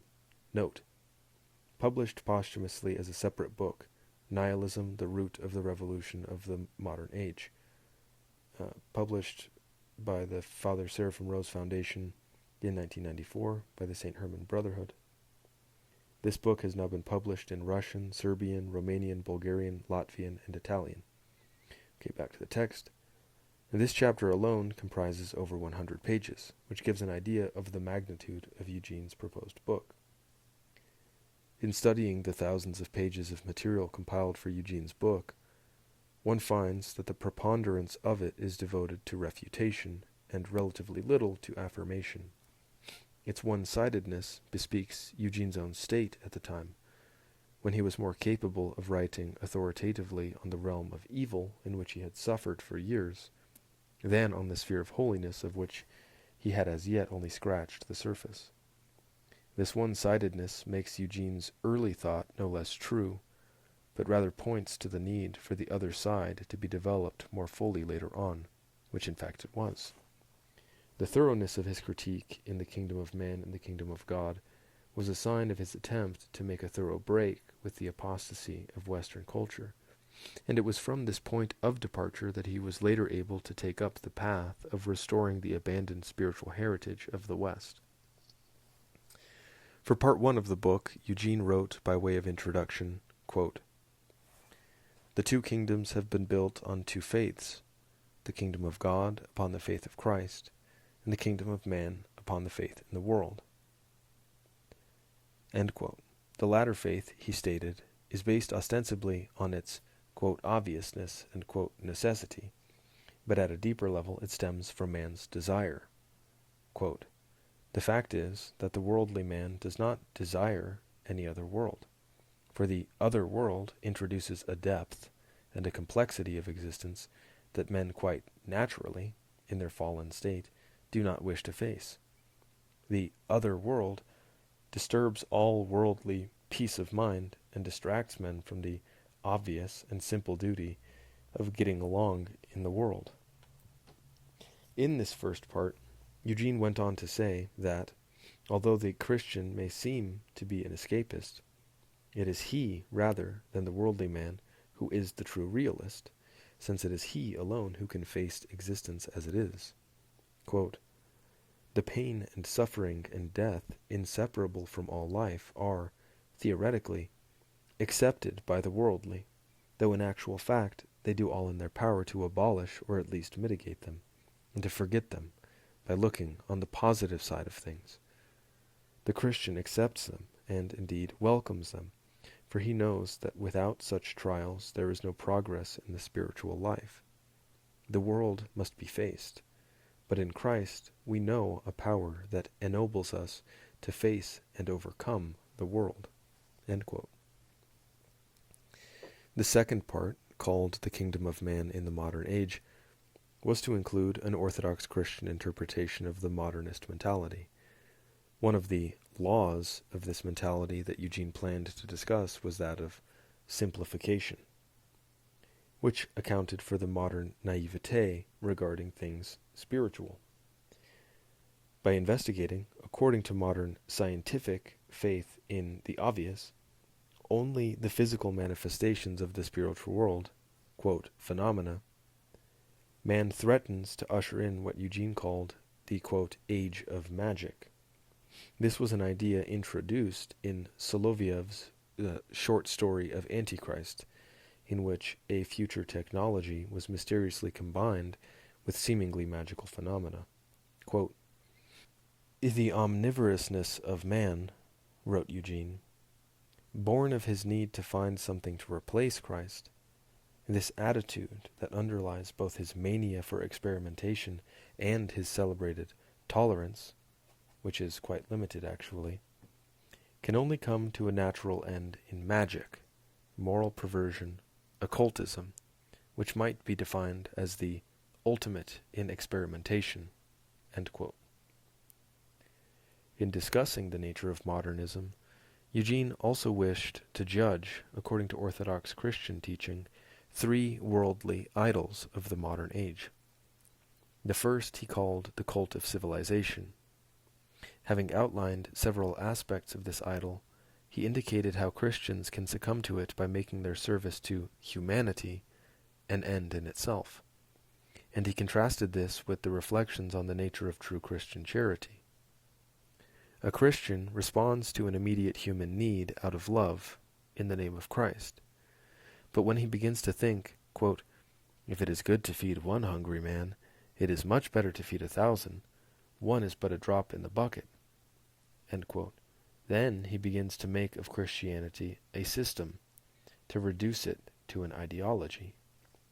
Recalling Christ's words, "Ye have the poor always with you," from Matthew 26:11, Eugene wrote, quote, "Christ did not come to feed the hungry, but to save the souls of all, hungry or replete." End quote. Science was the next idol of the modern age that Eugene planned to discuss. "Modern science," he wrote, "has given itself totally to power. Even curiosity, the root of modern science, aims at power, for the objective knowledge arrived at through curiosity is one in which facts are seen to be at one's mercy." End quote. Again, he compared science and magic, stating that, quote, "Their viewpoint is the same. Both are preoccupied with phenomena and their manipulation, with wonders, with results. Both are an attempt at wish fulfillment, an attempt to bend reality to one's own will. The difference is simply this. Science, modern science, is systematic magic. Science has found a method where magic works in fits and starts. Yes, scientists can consider themselves rational in the narrowest sense of the word as long as they keep themselves buried in the laboratory, enslaved by technique. But to someone not so enslaved, someone capable of looking at things in a larger frame of reference, do not the results of science today resemble a magical landscape?" End quote. The modern idol of science is related to the third idol that Eugene was to describe, the belief in the historical progress of humanity. Eugene, of course, regarded this belief as an exact inversion of the truth. According to the common opinion of his contemporaries, the progress of civilization somehow leaped from classical antiquity to the Renaissance, right over the back, as it were, of medieval civilization. As against this, Eugene wrote that the Renaissance was in fact, quote, "a transition between the medieval and the modern mentalities, taking the form of a profound degeneration when compared to the former, and an early chaotic stage of the latter." End quote. In this transition, new forces were arising and mingling with the old. A compromise, he wrote, was attempted in this period between the new and the old, Christianity and humanism. The new forces were too strong to be satisfied with compromise, and the Church would sooner or later awaken to the fact that in such compromise it had sold its soul. End quote. Eugene saw the 18th century as a turning point when, quote, "uncompromising modernism was to be free to do what it could outside the Church, whether ignoring or attacking it, and to prove in its own errors in practice." Since the 18th century, we live in a new world, a world in which continuity has been broken, a world no longer of the given, but a world to be constructed, a world of fragments from which man, now against and not with nature and God, attempts to build his home, his city, his kingdom, his new Tower of Babel. End quote. In the 18th century saw the collapse of the rationalist hypothesis once propounded by Descartes, Bacon, and others, that absolute objective truth could be arrived at through human reason and observation. By the latter part of that century, the irrational was entering the sphere of human activity, as was seen in the French Revolution, as well as in the new sense of the irrational and the unreal in the arts. For Eugene, the fallacy of the modern idea of progress was evidenced by the degeneration of Enlightenment rationalism and humanism into irrationalism and subhumanism. Humanism, he wrote, is, quote, "a rebellion against the true nature of man and the world, a flight from the center of man's, a flight from God, the center of man's being, a denial of all the realities of man's existence, clothed in the language of the opposite of all these. Subhumanism, therefore, is not a disturbing obstacle to the realization of humanism. It is its culmination and goal. Just so, the irrationalism of our day is an unmasking of Enlightenment rationalism, revealing it for the tissue of lies and deceptions it really is.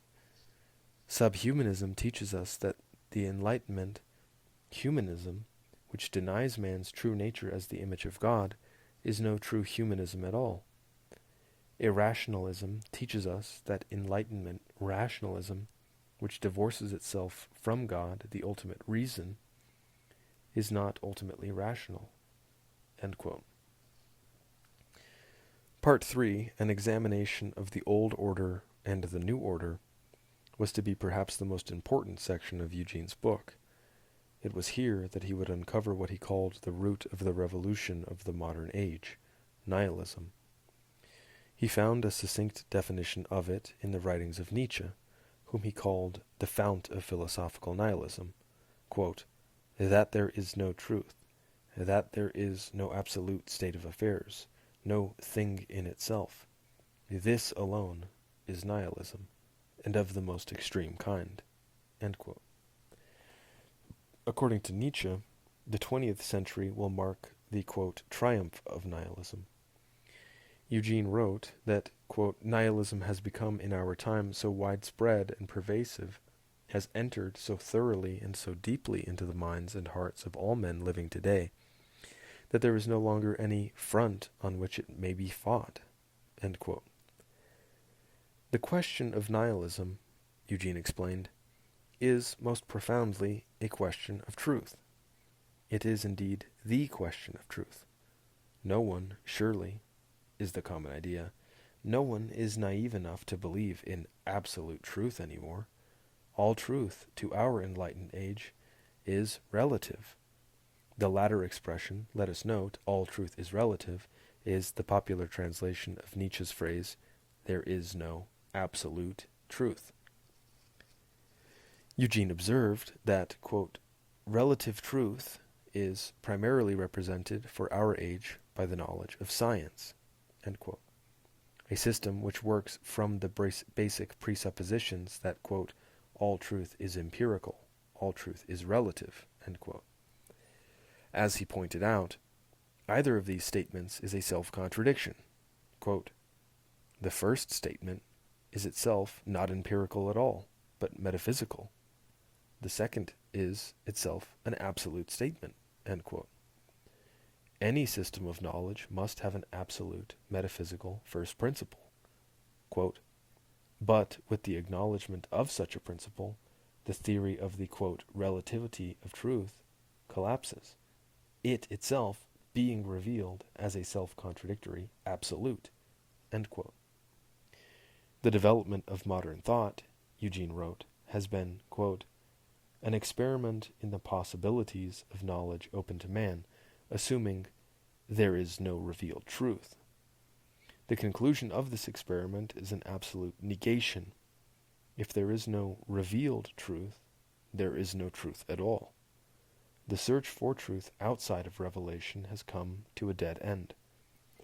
The multitude demonstrates this by looking to the scientist, not for truth, but for the technical applications of a knowledge which has no more than a practical value, and by looking to other irrational sources for the ultimate values men once expected to find in truth. The despotism of science over practical life is contemporaneous with the advent of a whole series of pseudo-religious, quote, little lowercase r revelations. The two are correlative symptoms of the same malady, the abandonment of truth," end quote. The nihilist mentality has a single underlying aim of destroying faith in revealed truth and thus preparing for a new order in which there shall be no trace of the old view of things, and man shall be the only God there is. This mentality, stated Eugene, manifests itself in phenomena as diverse as the men who share it, end quote. He perceived that such phenomena reduce themselves to about 4 different types or stages. These stages, quote, "are not to be understood as merely chronological, though in the narrowest sense they are in fact a kind of chronicle of the development of the nihilist mentality," end quote. The first stage Eugene described was liberalism, a passive rather than an overt nihilism, a neutral breeding ground of the more advanced stages. Some beliefs of the old order are retained, but without the meaning and the power they once had. The God, whom liberals may profess, Eugene wrote, is not a being, but an idea, uninterested in man, powerless to act in the world except to inspire worldly optimism, he is a god considerably weaker than the man who invented him." End quote. The liberal view of government is also weak, arising from an attempt at compromise between two irreconcilable ideas: government as divinely established, with sovereignty invested in a monarch, and government with people as sovereign. Quote, "In the 19th century, this compromise took the form of constitutional monarchies, an attempt, again, to wed an old form to a new content. Today, the chief representatives of the liberal idea are the republics and democracies of Western Europe and America, most of which preserve a rather precarious balance between the forces of authority and revolution, while professing to believe in both. A government must rule by the grace of God, or by the will of people. It must believe in authority, or in the revolution. On these issues, compromise is possible only in semblance, and only for a time. The revolution, like the disbelief which has always accompanied it, cannot be stopped halfway. It is a force that, once awakened, will not rest until it ends in a totalitarian kingdom of this world. The history of the last 2 centuries has proved nothing if not this. To appease the revolution and offer it concessions, as liberals have always done, thereby showing that they have no truth with which to oppose it, is perhaps to postpone, but not to prevent, the attainment of its end." End quote. At the second stage of the nihilist dialectic is realism, by which term Eugene meant to include various forms of naturalism and positivism, and to indicate the doctrine that was popularized precisely under the name of nihilism by the Russian writer Turgenev. Realism, Eugene wrote, is the simplification of everything into the terms of the most, quote, obvious explanation, the, quote, reduction of everything men have considered higher, the things of the mind and spirit, to the lower or basic, matter, sensation, the physical. The liberal is indifferent to absolute truth, an attitude resulting from excessive attachment to this world.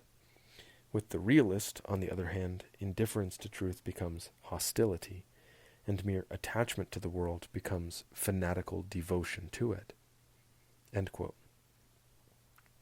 Eugene pointed to examples of realist simplification in the socialist dictators of the 20th century, with their radically simple solutions to the most complex problems, and more profoundly in the, quote, simplistic ideas of men like Marx, Freud, and Darwin, which underlie virtually the whole of contemporary thought and life. End quote. The attempt of realism to eclipse all but material reality evoked a reaction that Eugene regarded as the third stage of nihilism, vitalism. With the realist utopia threatening to be an inhuman technological system, protests were raised in the name of the unplanned and unsystematic needs of human nature, which are at least as essential, even for a purely worldly happiness, as the more obvious material needs. The vitalist movement originally took such forms as symbolism, occultism, and various evolutionary and mystical philosophies. In it, quote, a quite understandable lament over the loss of spiritual values becomes father, on the one hand, to subjective fantasies, and sometimes to actual Satanism, which the undiscriminating take as revelations of the spiritual world, and on the other hand, to a rootless eclecticism that draws ideas from every civilization and every age, and finds a totally arbitrary connection between misunderstood fragments of its own debased conceptions.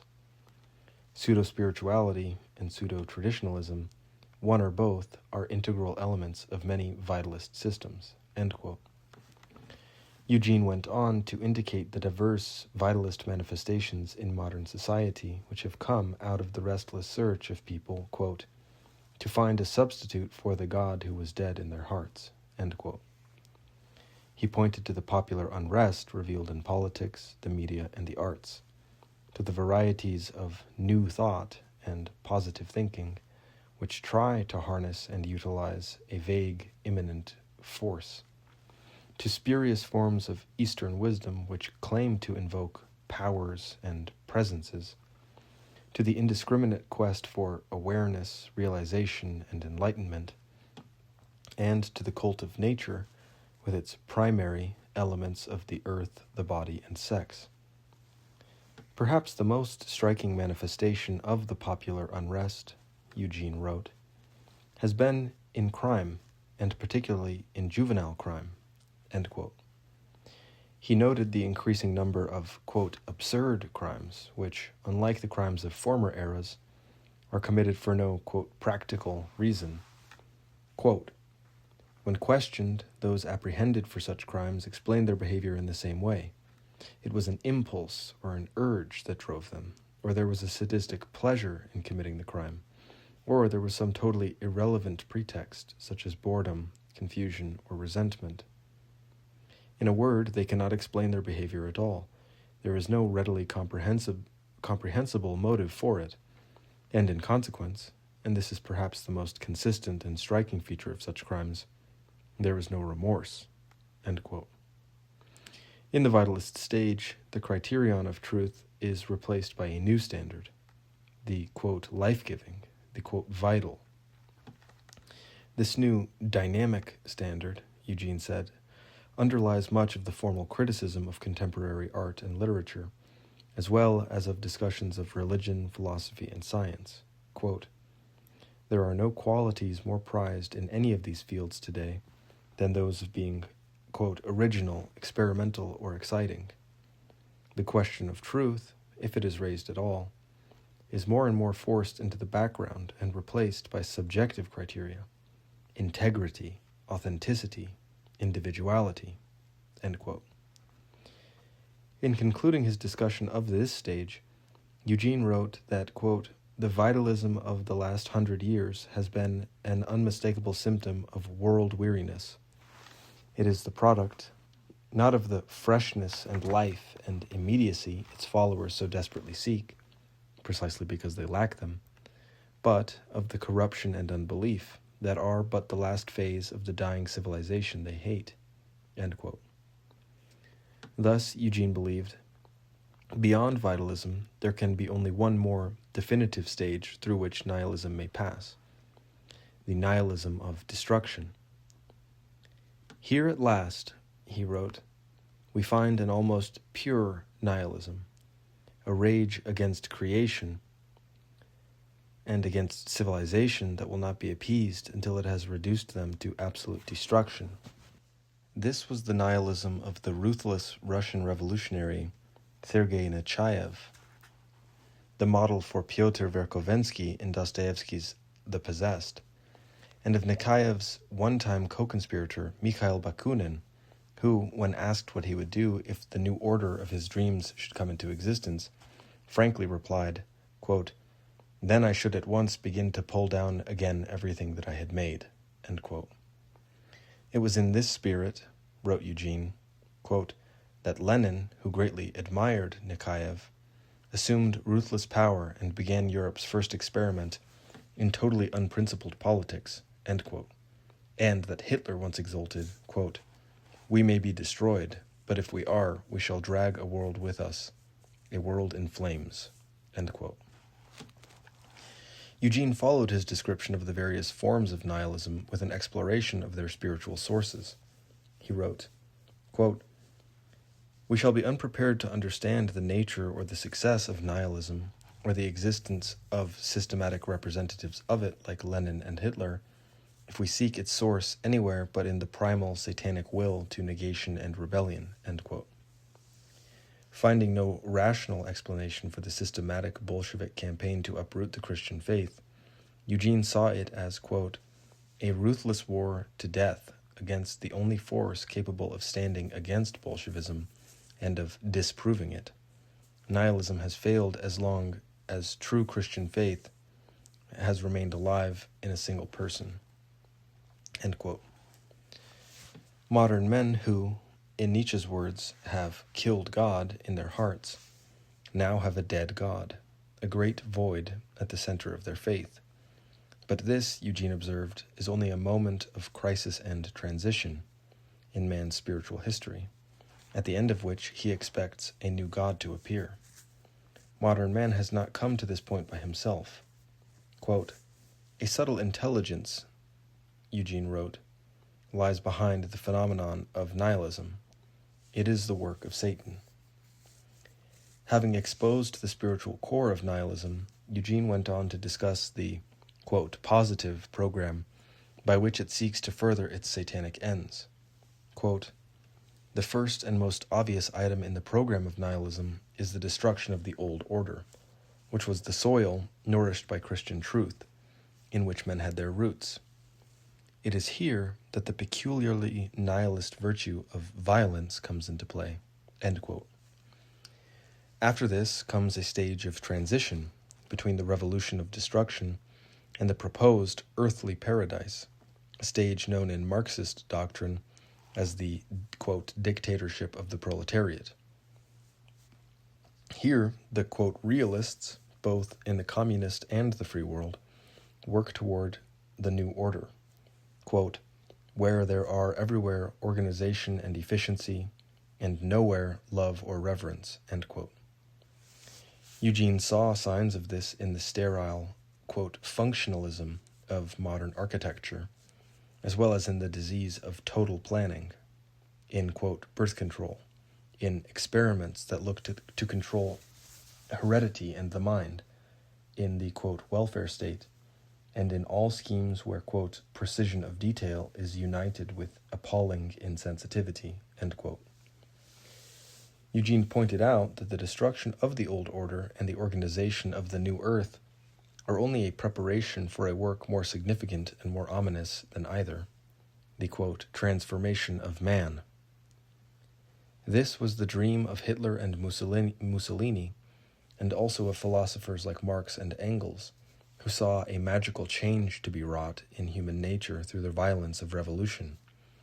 Many contemporary philosophers and psychologists have commented on the changes in humanity in the violent 20th century, saying that man has become uprooted and that the individual has been reduced to the most primitive and basic level.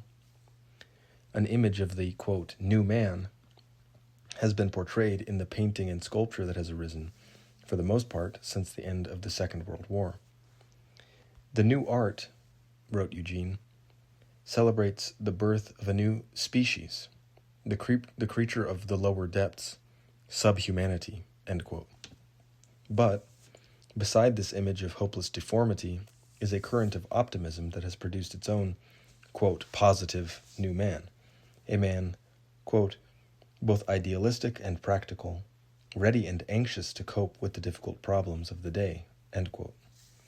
Both the positive and negative images, Eugene wrote, quote, "are one in issuing from the death of man as he has hitherto been known, man living on earth as a pilgrim, knowing heaven as his true home, and in pointing to the birth of a, quote, new man, solely of the earth, knowing neither hope nor despair save over things of this world. The age of denial and nihilism, having gone as far as it could, is over. The, quote, new man no longer has enough interest in Christian truth to deny it. His whole attention is directed to this world," end quote. Nihilism, in coming to the end of its program, points to the goal that lies beyond it. Quote, "The first corollary of the nihilist annihilation of the old order is the conception of a new age. New in an absolute and not a relative sense. The age about to begin is not to be merely the latest, or even the greatest, of a series of ages, but the inauguration of a whole new time. It is set up against all that hitherto has been," end quote. The second corollary of nihilist thought is the transformation of man, not only into a, quote, new man, but into a god. The various conceptions of the, quote, new man, found in the realism of Marx and the vitalism of numerous occultists and artists, are but preliminary sketches of the Superman that Nietzsche envisioned beyond nihilism. Quote, Dead are all the gods, says Nietzsche's Zarathustra. Quote, now do we desire the Superman to live, end quote. The murder of God is a deed too great to leave men unchanged. Quote, shall we not ourselves have to become gods merely to seem worthy of it? End quote. 10 years before Nietzsche wrote these lines, this inevitable corollary of nihilism was anticipated by Dostoevsky, whose Nietzschean character, Kirillov, concluded, if there is no God, then I am God. The final corollary of the nihilist annihilation of the old order is the, quote, conception of an entirely new species of order, an order which its most ardent defenders do not hesitate to call anarchy, end quote. Whereas nihilism is a question of truth, quote, anarchism is a question of order, the question of what kind of order is possible without truth. Nihilism is the means, anarchism is the end, end quote. Eugene wrote that in the Marxist myth, quote, the nihilist state is to wither away, leaving a world order that is to be unique in human history, and which it would be no exaggeration to call the millennium, end quote. The revolutionary dream of this anarchist millennium is a, quote, apocalyptic dream, a strange inversion of the Christian hope in heaven.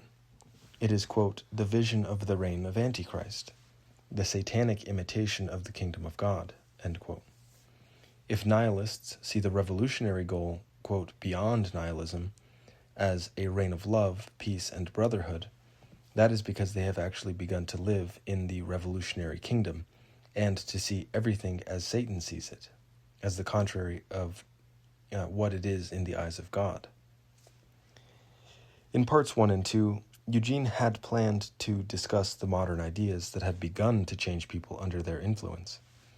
In part 3, he had wished to describe the organization and systematization of these ideas, which required a new conception of order, anarchism, based on a new conception of truth, nihilism. In part 4, he was to describe the, quote, new spirituality that was to flower on these foundations, causing people to accept them as naturally and spontaneously as they once accepted Christian truth. Although Eugene never developed Part 4 beyond the form of notes and outlines, many ideas from it were incorporated 14 years later into his book Orthodoxy and the Religion of the Future. At the beginning of this part, he intended to reveal the philosophical origin of the new spirituality. This he saw as a reorientation stemming from the time of Immanuel Kant and German idealism, in which man's mind replaces God as the center of the universe. Related to this psychocentric view is another corollary of Kant's philosophy, subjectivism. The idea that what I call experience is all there is, the systematization of the worship of the self. Both psychocentrism and subjectivism have led to what Eugene called the, quote, cult of experience.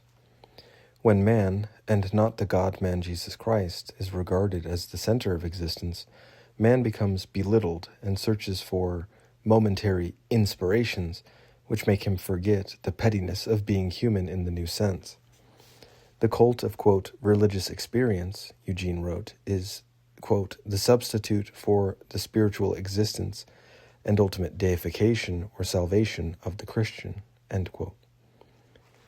Eugene wished to make clear, quote, the abyss between these two experiences, between self-centered experience that may be obtained by drugs, hypnosis, or other tampering with the mind, or by a legitimate aesthetic or cosmic insight, a very special experience that may give man a glimpse of other realities than the everyday, but remains powerless to transform the whole man permanently, and in modern context indeed tends to make a person think he is something very special for having had the experience, and so leads to further ensnarement in self and illusion.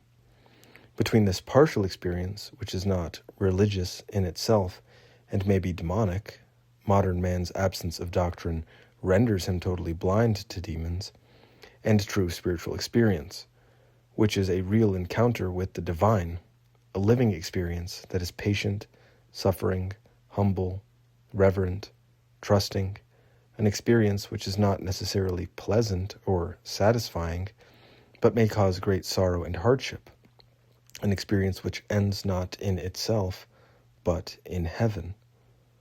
The quote continues, "The negation of Christ by modern men is precisely the rejection of true spiritual experience, which is concrete and full of suffering. By making him into a symbol or embodiment of some abstract principle, one can put him into one's mind and call him out to experience him at one's pleasure. All of this leads to the root of the whole modern aberration, the retreat of man into his mind, away from reality into the prison of his own illusions." Eugene further noted that occultism and psychic philosophy, which had formerly been the interest of fringe movements, were now finding their way into more conventional channels. He discussed neo-theosophical cults that claimed to have contact with highly, quote, evolved wise men on other planets, and he commented on their similarity to modern scientists who attempt to send and receive radio messages from outer space beings. Quote, "Scientific psychic research," he wrote, "will have to acknowledge the reality of spirit communication, for they are actual phenomena. Cannot the same forces that produce them produce phenomena of radio communication? If they do, modern man cannot but believe them, for they are facts. These are possibilities which open the way to an invasion of demons which make all the irrational phenomena of our century appear as child's play." End quote. Many would-be prophets, observing the spiritual receptivity of modern man, have foreseen a coming, quote, "age of spirit," end quote. This age being actually the time of the new Christianity and the reign of Antichrist was to be discussed in Part 5, the last section of Eugene's book. Eugene noted how a new imminent unity was being sought to replace the unity of God and his creation in the, quote, "old view." This unity, he said, appears in many guises: the world state, ecumenism, the, quote, "transcendent unity of religions," etc., all inheritors of the, quote, "universalism of the Enlightenment. It is seen in evolutionism, including that of the Roman Catholic thinker Teilhard de Chardin, who predicted the absorption of highly evolved beings into one cosmic mind. Even more alarmingly, Eugene saw it in the contemporary Roman Church itself.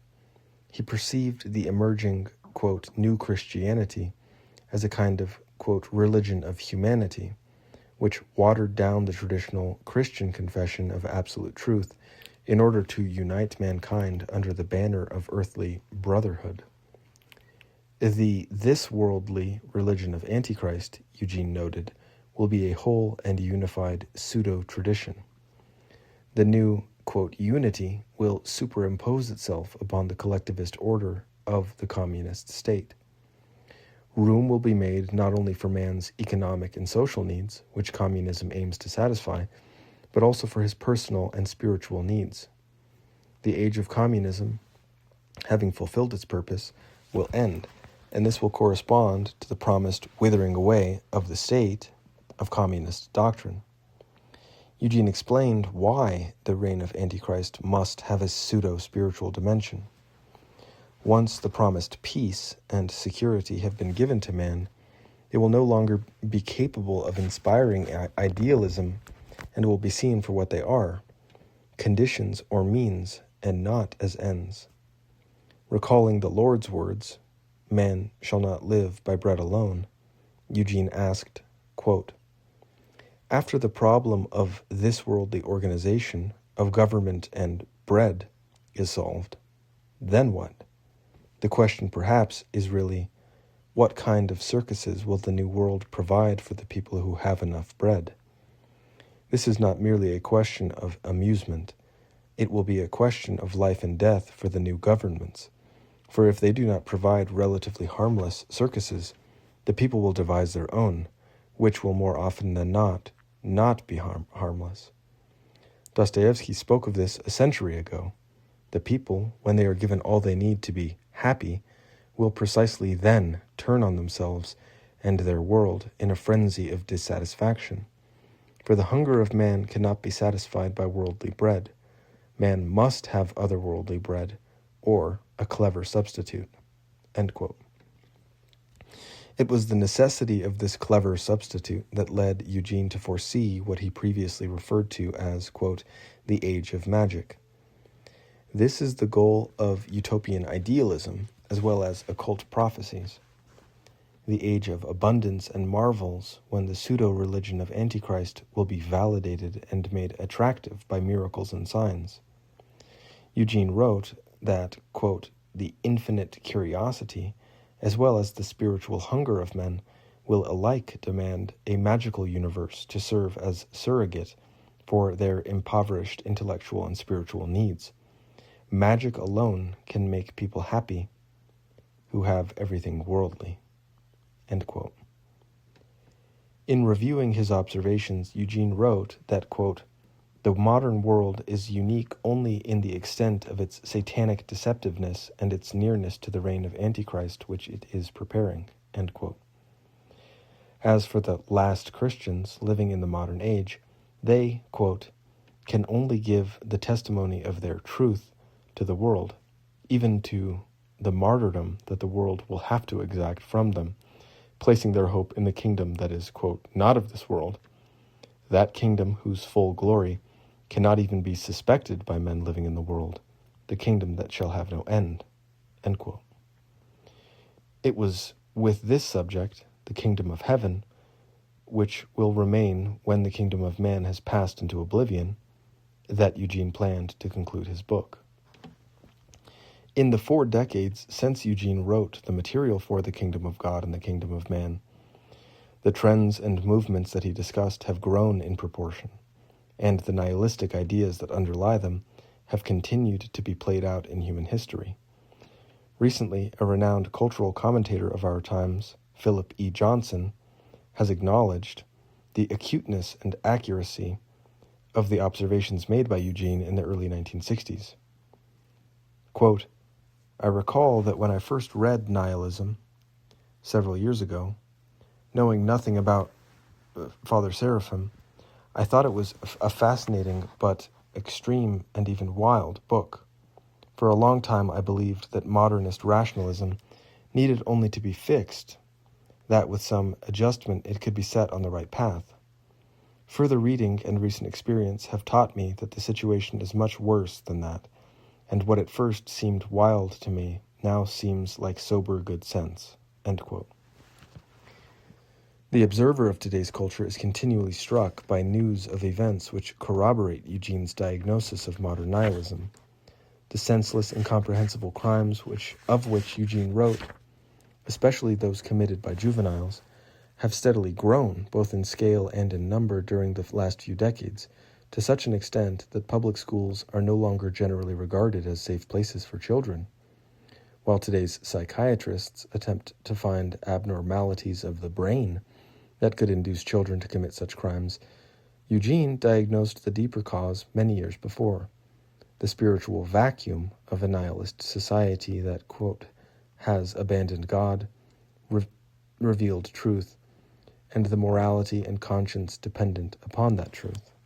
In 1973, 12 years after Eugene wrote of the nihilist dream of the New Earth, a world without love or reverence, of total planning and alarming insensitivity, the United States Supreme Court legalized abortion, and since that time, over 40 million unborn children have been killed in this country for very practical reasons. The distribution to scientists of fetal body parts from these abortions has now become a multi-million-dollar industry. The ultimate in experimentation, which Eugene wrote about at the dawn of the 1960s, revealed itself shockingly in the course of that decade.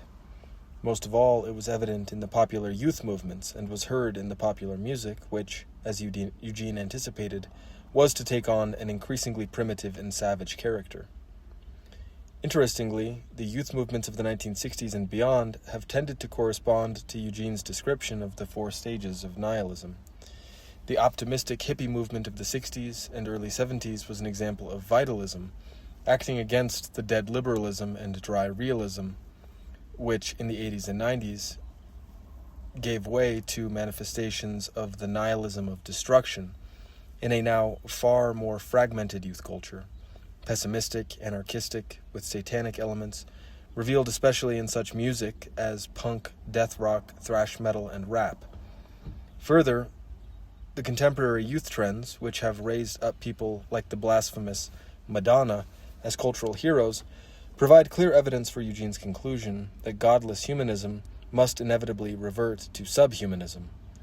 In the dazzling artificial image of man which today's media propagates and to which young people aspire, one sees the fulfillment of a statement made by Eugene in 1961, quote, "The subhumanist superhuman is a striking figure, empty, mediocre, but colorful to men who know and can conceive of nothing better."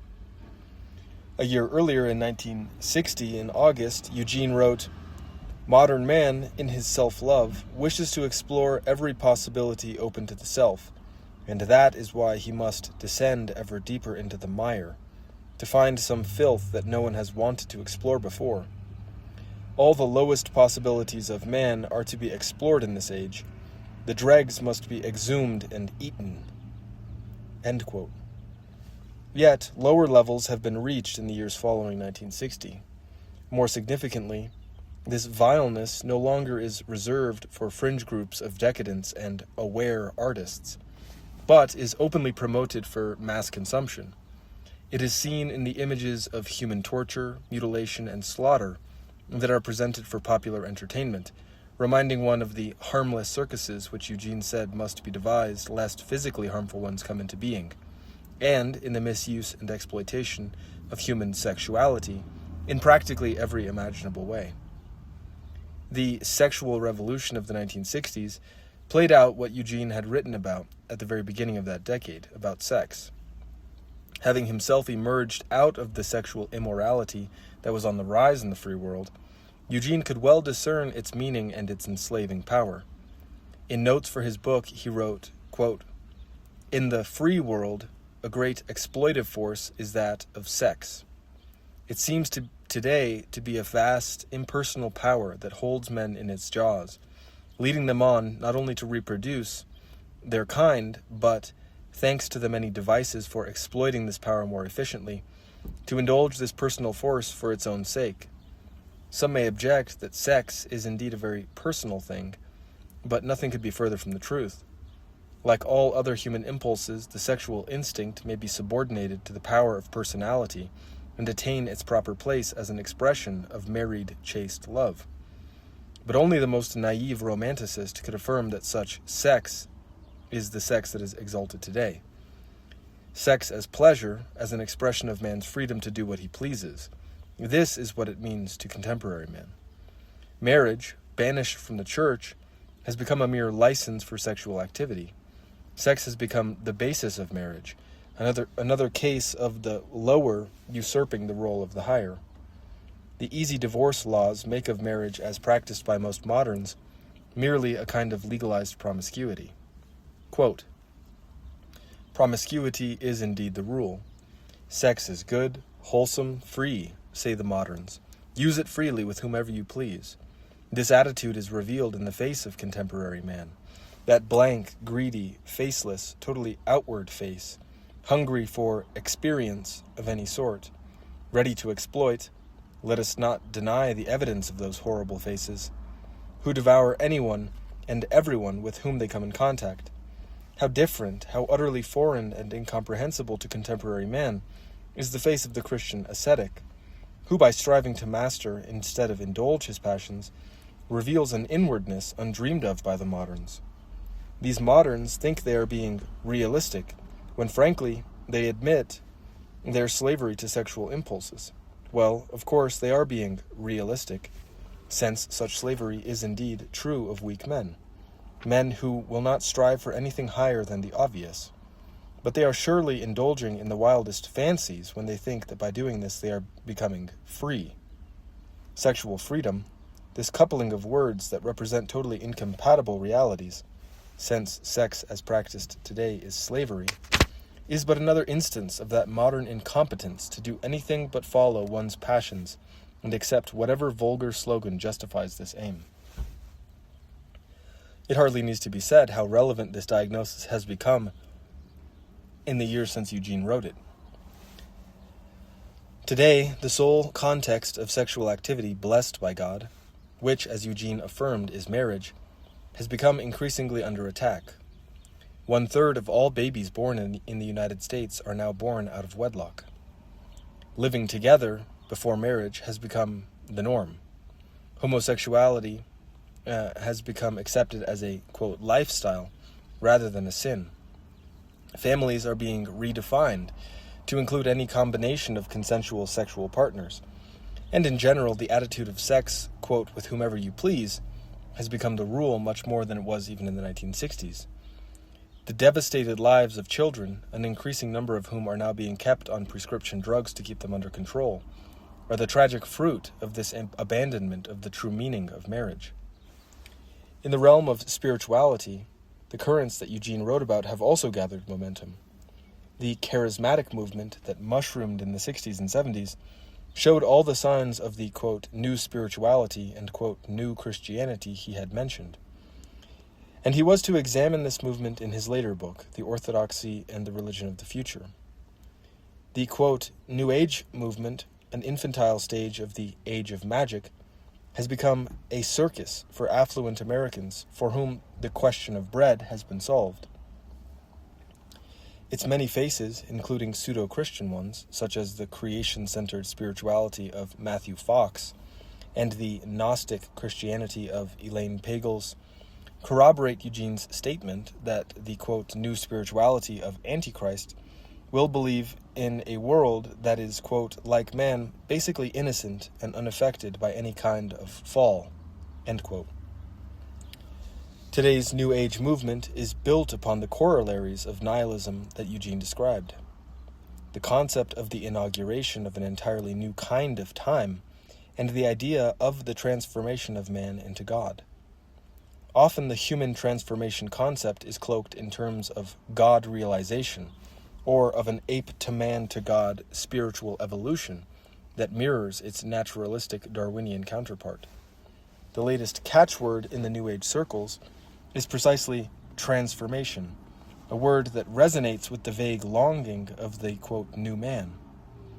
As Eugene explained 40 years ago, quote, just as nothingness, the God of nihilism, is but an emptiness and an expectancy looking to fulfillment in the revelation of some new God, so too the new man, whom nihilism has de-shaped, reduced, and left without character, without faith, without orientation, this new man has become mobile and flexible, open and receptive.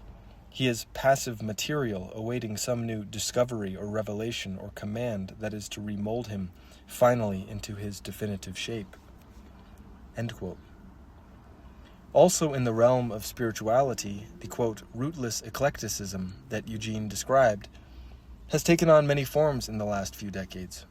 In the 1980s and early 1990s, its most popular spokesman in America was the late Joseph Campbell. Today, it is Ken Wilber. Note, both former President Bill Clinton and former Vice President Al Gore have publicly accorded praise to Ken Wilber's writings. See a critique of these writings in the editor's epilogue to Father Seraphim Rose, Genesis, Creation, and Early Man, published by the St. Herman Brotherhood of Alaska in 2000. End of the note. Their theories of, quote, comparative mythology and, quote, integral practice sound impressive to those who are themselves without roots, but their dilettantism is easily discerned by those who are truly grounded in traditional culture and religion. In the political sphere, one wonders whether the collapse of the Iron Curtain and communist power in Russia and Eastern Europe corresponds to the, quote, withering away of the nihilist state described by Eugene, after which there is to be, quote, a world order unique in human history, end quote. Communism has done its job. It has effectively destroyed the old order. Now there can be an opening up to make way for the next stage of the nihilist program, directed by internationalist forces. As Eugene wrote, the final epoch will not, after all, be characterized by national disputes and the communist stifling of man's spiritual needs, but by a superficial world unity and a fulfilling of these needs by means of clever substitutes. Precisely 3 decades before the collapse of the Soviet Union, Eugene wrote the following words, sobering in their prophetic import. Quote, "Violence and negation, to be sure, are a preliminary work. But this work is only part of a much larger plan whose end promises to be not something better, but something incomparably worse than the age of nihilism. If, in our own times, there are signs that the era of violence and negation is passing, this is by no means because nihilism is becoming overcome or outgrown, but because its work is all but completed and its usefulness is at an end. The revolution, perhaps, begins to move out of its malevolent phase and into a more, quote, benevolent one. Not because it has changed its will or its direction, but because it is nearing the attainment of the ultimate goal which it has never ceased to pursue. Fat with its success, it can prepare to relax in the enjoyment of this goal." End quote. In 1989, during the era of glasnost and perestroika, immediately preceding the fall of the Soviet Union, General Secretary of the Communist Party Mikhail Gorbachev made a revelatory statement that chillingly echoed Eugene's prediction from the early 1960s. Having embarked upon the road of radical reform, Gorbachev said, "The socialist countries are crossing the line beyond which there is no return to the past. Nevertheless, it is wrong to insist, as many in the West do, that this is the collapse of socialism. On the contrary, it means that the socialist process in the world will pursue its further development in a multiplicity of forms. Let us leave it to experts in anti-communist propaganda to rejoice in the triumph of capitalism in the Cold War." End quote. Indeed, many forces in the world today, from international political organizations, banks, and corporations, to Freemasonry, the New Age movement, and a host of special interest groups, are working toward the common goal of a, quote, world order unique in human history, quite distinct from the old order of the traditional Christian worldview. At the same time, Gorbachev was presaging the furtherance of international socialism in a multiplicity of forms. He was calling for, quote, a new era, a new age, to replace Cold War antagonism, a, quote, new world order relying on the relevant mechanisms of the United Nations, end quote. And as these pronouncements were being made by the head of the soon-to-be-dissolved Soviet Union, virtually identical statements about a new world order were coming from the President of the United States and from heads of state in Western Europe. In the Kingdom of Man and the Kingdom of God, Eugene had written, quote, "The last hope for modern man is, in fact, but another of his illusions.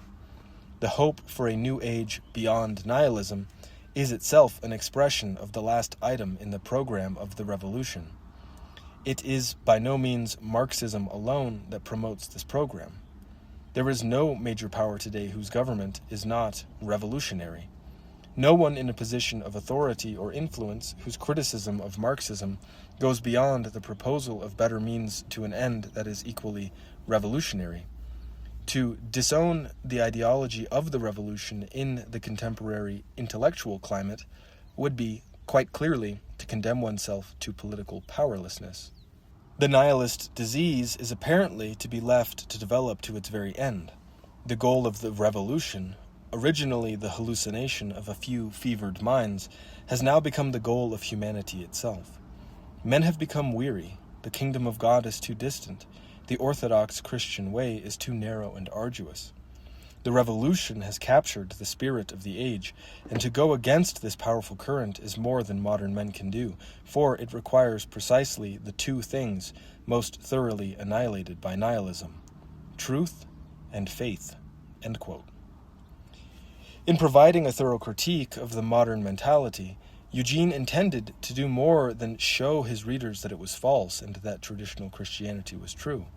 He believed that, besides confessing Christian truth, one must recognize within oneself that untruth, the nihilism that cannot but be breathed in during these pestilential times.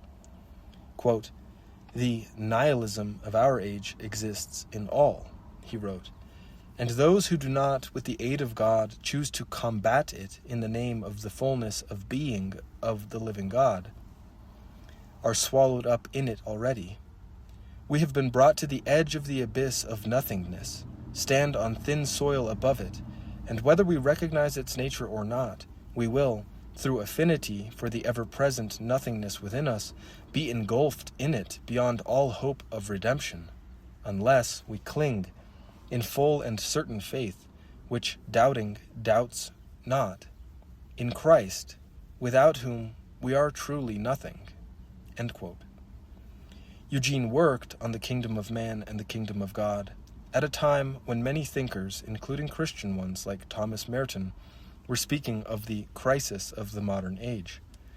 To Eugene, this crisis, as a direct corollary of the abandonment of absolute truth and the forgetting of God, could be overcome only on the battleground of the individual human soul.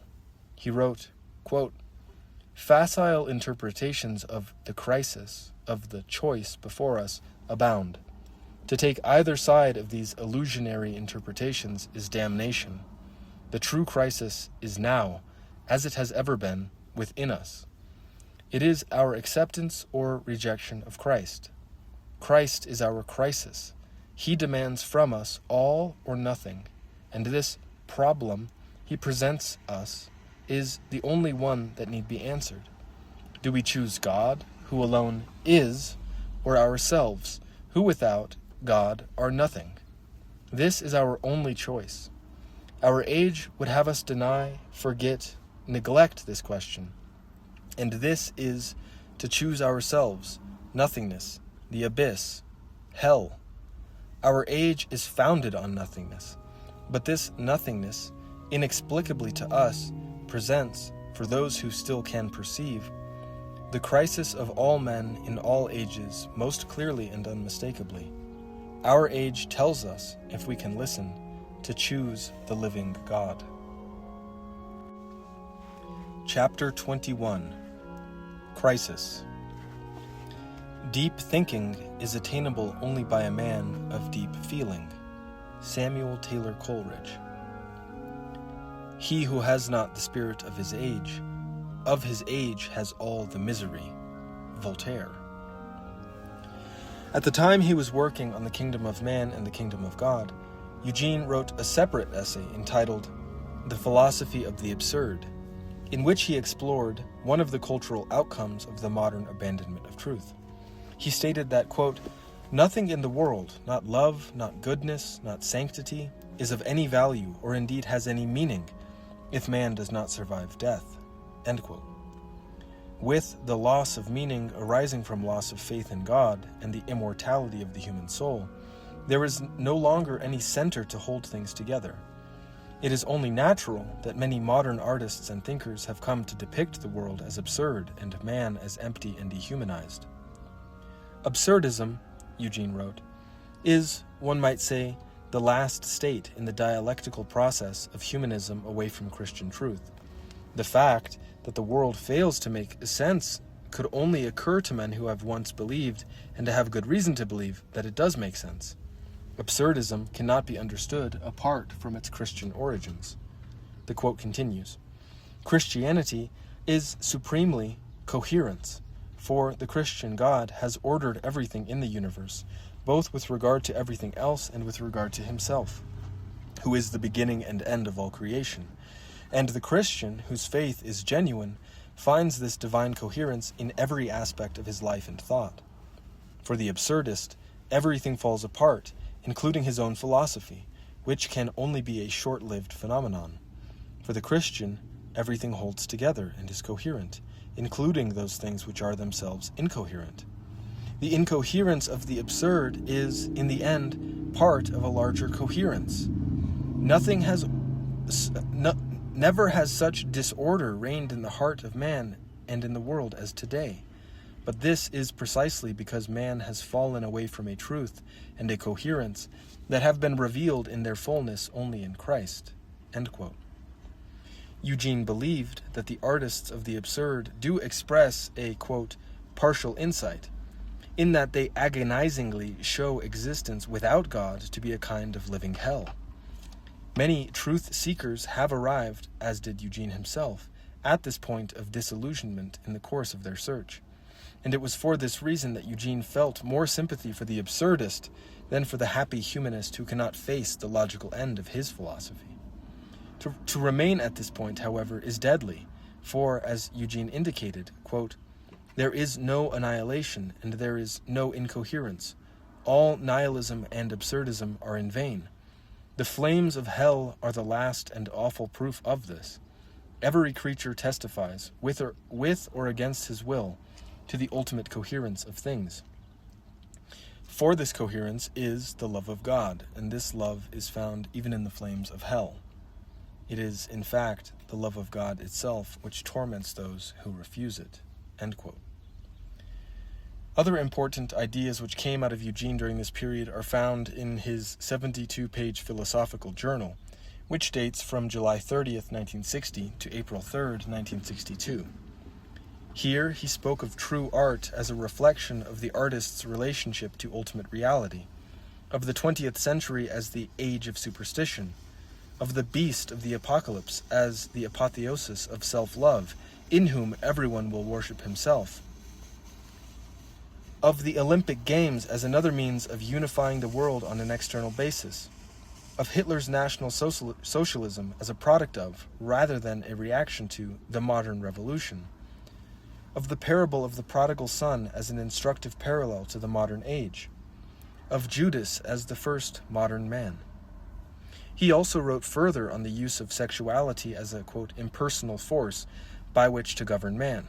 Quote, "Just as modern man has been made into a political animal, so has he been sexualized, brought to an awareness of and preoccupation with sex that is proving to be another disintegrating force upon him. And so we await the leader who can channel this newly loosed energy, just as Hitler did." In August of 1960, while sitting on the shores of Bontempe Lake, Eugene made this entry in his journal, quote, "How marvelously quiet, only the sounds of a few water birds and a few land birds behind me. High up, beyond the far end of the gently rippling lake, the mountain. The Spirit of God is here, but there is no pantheistic confusion of him with nature. The marvelous scene before me may be obliterated in the twinkling of an eye, and it would be as if it had not been. Indeed, is it not the Christian teaching? Rejoice in these things today, and fear God in them now. Take no thought for tomorrow. For tomorrow, the apocalypse." End quote. In this description of nature, one may note the flavor of the ancient Chinese texts. Even Eugene's reflection on the fleetingness of material things is characteristically Chinese, though he articulated it according to Christian teaching. But beyond this, this short passage is a succinct statement of how he viewed reality. It was not, of course, the created world that he hated, but rather what modern man has made of it by worshiping himself instead of God. Quote, "It is not the world that is irrational, but man," he had written in his treatment of absurdism. Note, this was in response to the teaching of Albert Camus, who defined absurdism as the confrontation of man's need for reason with the irrationality of the world. End note. And yet, even amidst the evils of the modern age, he sought to find goodness. In his journal he reflected, quote, "Evil can never even exist except beside the good. If ours were a totally evil age, there would be no exit from it, and the pessimists of the age would be right. But we believe in the creation of the Christian God, not the Manichaean demiurge, and so we must believe that, while the modern age is primarily a manifestation of evil, it is at the same time, and in a much less obvious way, a manifestation of good. It is not good in the shallow sense of the enlightened thinkers of the age, who never penetrate beyond the obvious, and what better example is there of spiritual blindness than this, to accept only what the age gives one, to be a slave of history?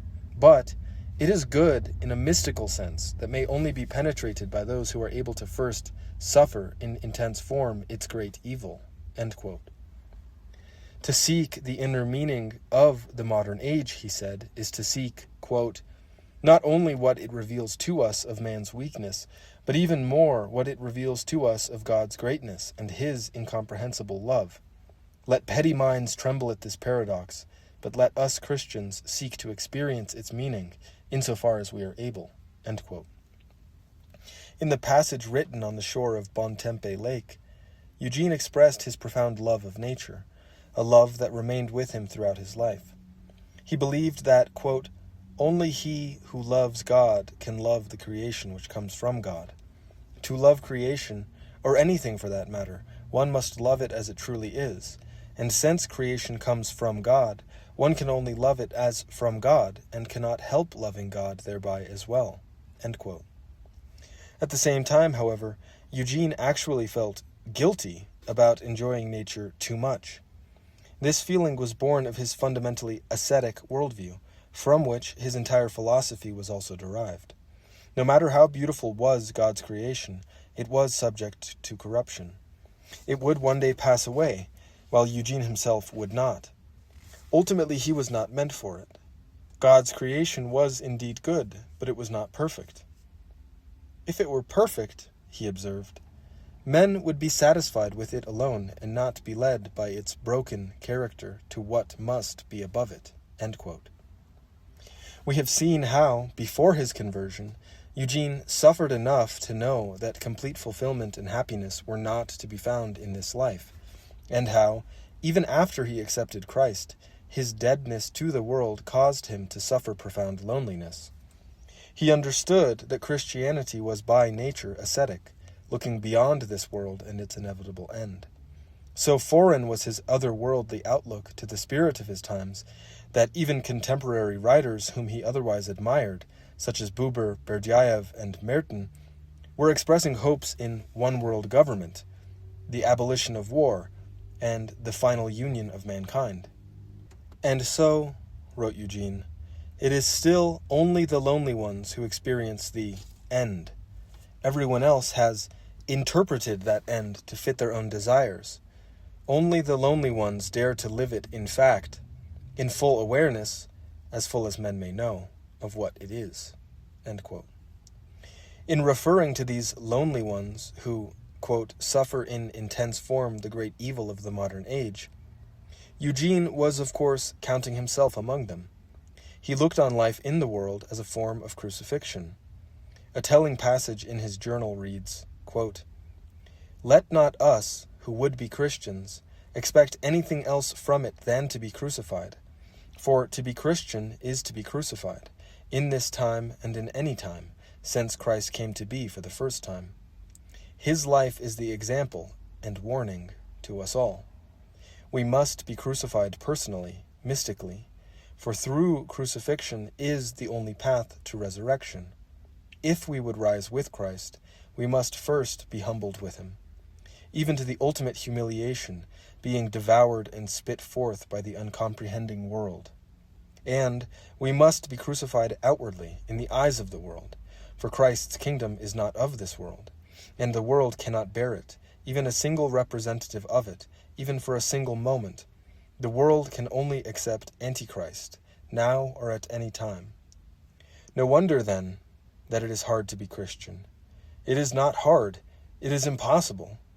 No one can knowingly accept a way of life which, the more truly it is lived, leads the more surely to one's own destruction. And that is why we constantly rebel, try to make life easier, try to be half Christian, try to make the best of both worlds. We must ultimately choose. Our felicity lies in one world or the other, not in both. God gives us the strength to pursue the path of crucifixion. There is no other way to be Christian." End quote. There is no answer to the question, why? Such was Friedrich Nietzsche's definition of his philosophy of nihilism. Eugene, having failed to find that answer in modern Western society, had concluded that the whole society was infected, to a greater or lesser degree, with nihilism. It is true that the mainstream religion of that society had given an answer, but the form the answer took did not ring true to Eugene. And thus, Eugene repudiated even contemporary mainstream religion as a less evident form of nihilism. If the majority of contemporary Christians really did accept the answer that Christ brought, namely that this life is only a preparation for the eternal kingdom of heaven, in which all things here are fulfilled and given meaning, then they certainly did not, Eugene believed, live as though they did. He held that, quote, "The Antichrist is not to be primarily found among the great deniers, but among the small affirmers, among the Christians, quote, Christians, whose, quote, Christ is only on the lips, among the, quote, religious, whose religion easily accommodates itself to the world, among the prophets of a new age of spiritual renewal, who seek this renewal in the kingdom of this world, and not above." End quote. In Eugene's view, the heaven of such lukewarm Christians, a shadowy realm where one takes one's deserved rest after a life of toil, is but, quote, "an emotional projection, a consolation for those who would rather not face the implications of their actual disbelief." End quote.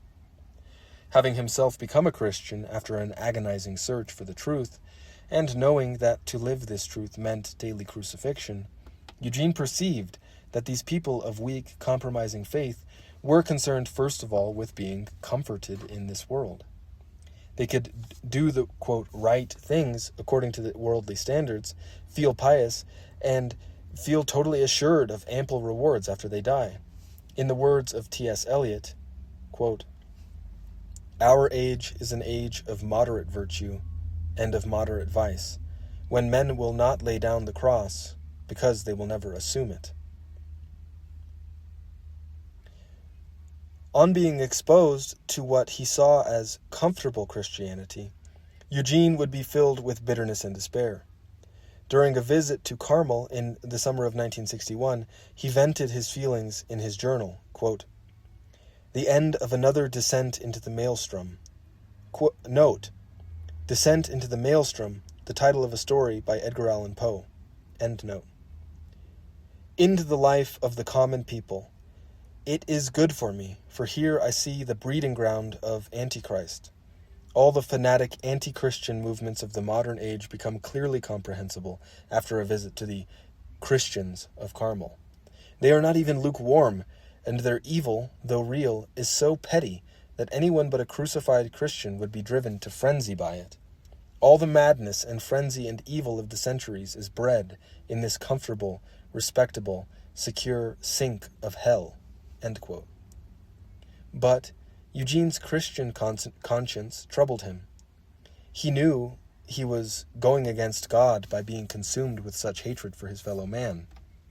Trying to reconcile within himself his stormy feelings, he wrote, "But how the devil tempts me! He wants me to see that these gentle folk of hell are not even human. Is it indeed possible to see in them the image of God? The whole world is given over to the evil one. God give us, who would be Christians, the strength to suffer crucifixion in the midst of these people, and even for their sake. Oh, we are weak who hate where there is cause for hate. God give us the humility to love those whom we should, by the best worldly standards, hate. To love the hateful is perhaps the saint's first duty." End quote.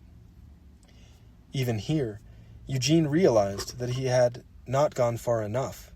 He had told himself that he should love the hateful, but he had not yet renounced his conviction, which he knew was wrong, that the people around him were deserving of hatred.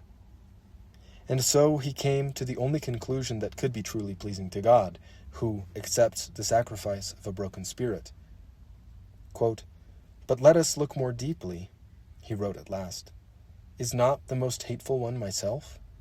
End quote. Thus did Eugene struggle to humble his proud and rebellious spirit, which had to be tempered and transformed in the fire of God's love. In calling an apostate world to repentance and humility, he knew he first had to labor for these virtues himself. He feared that, in feeling himself above the, quote, common people, he was failing to recognize his participation in the common sins, and that in so thoroughly repudiating the whole world which lieth in wickedness, 1 John 5:19, he was failing to rejoice in what God had given him in this life. He wrote the following prayer in his journal.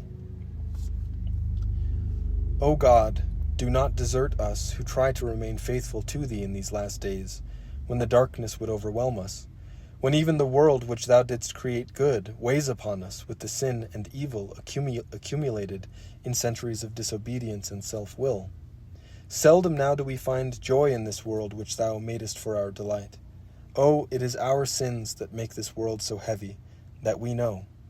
We participate fully, we who would still be faithful to thee, in the net of sin and evil that drag the world down into the abyss.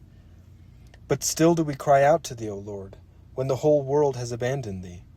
How long, O Lord, wilt thou leave us in darkness? We have little faith. We would have a sign. How weak we are, and we presume to admonish a world in whose sins we fully participate. O Lord, have mercy. But may thy return be soon, O Lord, for the night falls fast, and all hope vanishes from the face of this old earth. End quote. This period of bitter repudiation of the world was, perhaps, necessary for Eugene's spiritual and philosophical development. Years later, when he had shed his anger and bitterness, he would smile at the mention of some of the writings he produced during this period, and he would say he was a crazy convert then. And yet these writings possess a striking intensity, a youthful ardor that comes to a man only once in life. The writings produced by Eugene in subsequent years were different in tone, and possessed a more commanding vision of the good that was to counteract the evil of the present age. But in many of their essential points, they mirrored his early Christian writings. If Eugene's negation of the spirit of Antichrist in the world was a stage in the process of his spiritual growth, what lay beyond it? He was not content with just possessing the orthodox revelation of truth, nor even with sitting in isolation and writing critiques of modern society. His love and zeal for truth demanded that he do more. His friend John, who had introduced him to orthodoxy, had already been received into the church. Recently, John had even seen the publication of a book he had written, The Transfigured Cosmos, one of the first introductory books on Orthodox spirituality to appear in the English language. To Eugene, however, John's involvement in the Orthodox Church seemed too abstract, based too much in the appreciation of Orthodoxy's intellectual profundity and outward splendor. Eugene, who believed that one of the diseases of modern civilization was the, quote, worship of ideas, was determined that the truth enter practically into the whole of his life. Orthodoxy demands death to oneself. John could not attain to this, but Eugene, who had already died to the world, wanted to die for the truth. Just being an outward member of the Orthodox Church would not, he felt, satisfy his thirst for otherworldliness. He longed to enter into the Church's very heart. Eugene needed two things. First, someone who came from within the Church's heart to bring him into it, and secondly, a means of devoting his life to it. He was lost on both counts. He had not yet become close to a living contact with Orthodox tradition, to a Christian equivalent of Giming Xian. And the thought of one day serving the Church in one of its paid positions filled him with apprehension. First of all, because of his feeling of unworthiness, and secondly, because he feared to take the Church for granted, and thus lose the heavenly image he had of her. Eugene was pained at heart. He yearned, as always, for the kingdom of heaven, but he knew he had not fulfilled his designation on earth. As he continued to endure the tension this caused within him, a crisis occurred that made his predicament more immediate. In 1961, he fell ill with an intestinal disorder which caused him tremendous pain. At the time, he decided to keep this to himself, to suffer in silence. He did, however, write down in his journal these poignant thoughts on suffering. Quote, "Why do men learn through pain and suffering, and not through pleasure and happiness? Very simply, because pleasure and happiness accustom one to satisfaction with things given in this world, whereas pain and suffering drive one to seek a more profound happiness beyond the limitations of this world. I am at this moment in some pain, and I call on the name of Jesus, not necessarily to relieve the pain, but that Jesus, in whom alone we may transcend this world, may be with me during it, and his will be done in me. But in pleasure I do not call on him. I am content, then, with what I have, and I think I need no more. And why is a philosophy of pleasure untenable? Because pleasure is impermanent and unreliable, and pain is inevitable. In pain and suffering Christ speaks to us, and thus God is kind to give them to us. Yes, and evil too, for in all of these we glimpse something of what must lie beyond, if there really exists what our hearts most deeply desire. But how doubtful would all these speculations be, how founded on nothing but human fancy, had not Christ come to show us, who else were blind." End quote. Perhaps out of his dislike for modern doctors and hospitals, Eugene did not go to a doctor. Instead, he checked his unusual symptoms in medical books and concluded that he was suffering from a fatal malady. Whether his self-diagnosis was accurate, we cannot say. But, as Allison has observed, quote, "Eugene was not a hypochondriac. He did not imagine things." End quote. Whatever the case may have been, he later affirmed that, at the time, he was convinced he was dying. He thought he should trust in the justice of God and accept his ailment as a punishment for the sins he had renounced, knowing that the wages of sin is death, Romans 6:23.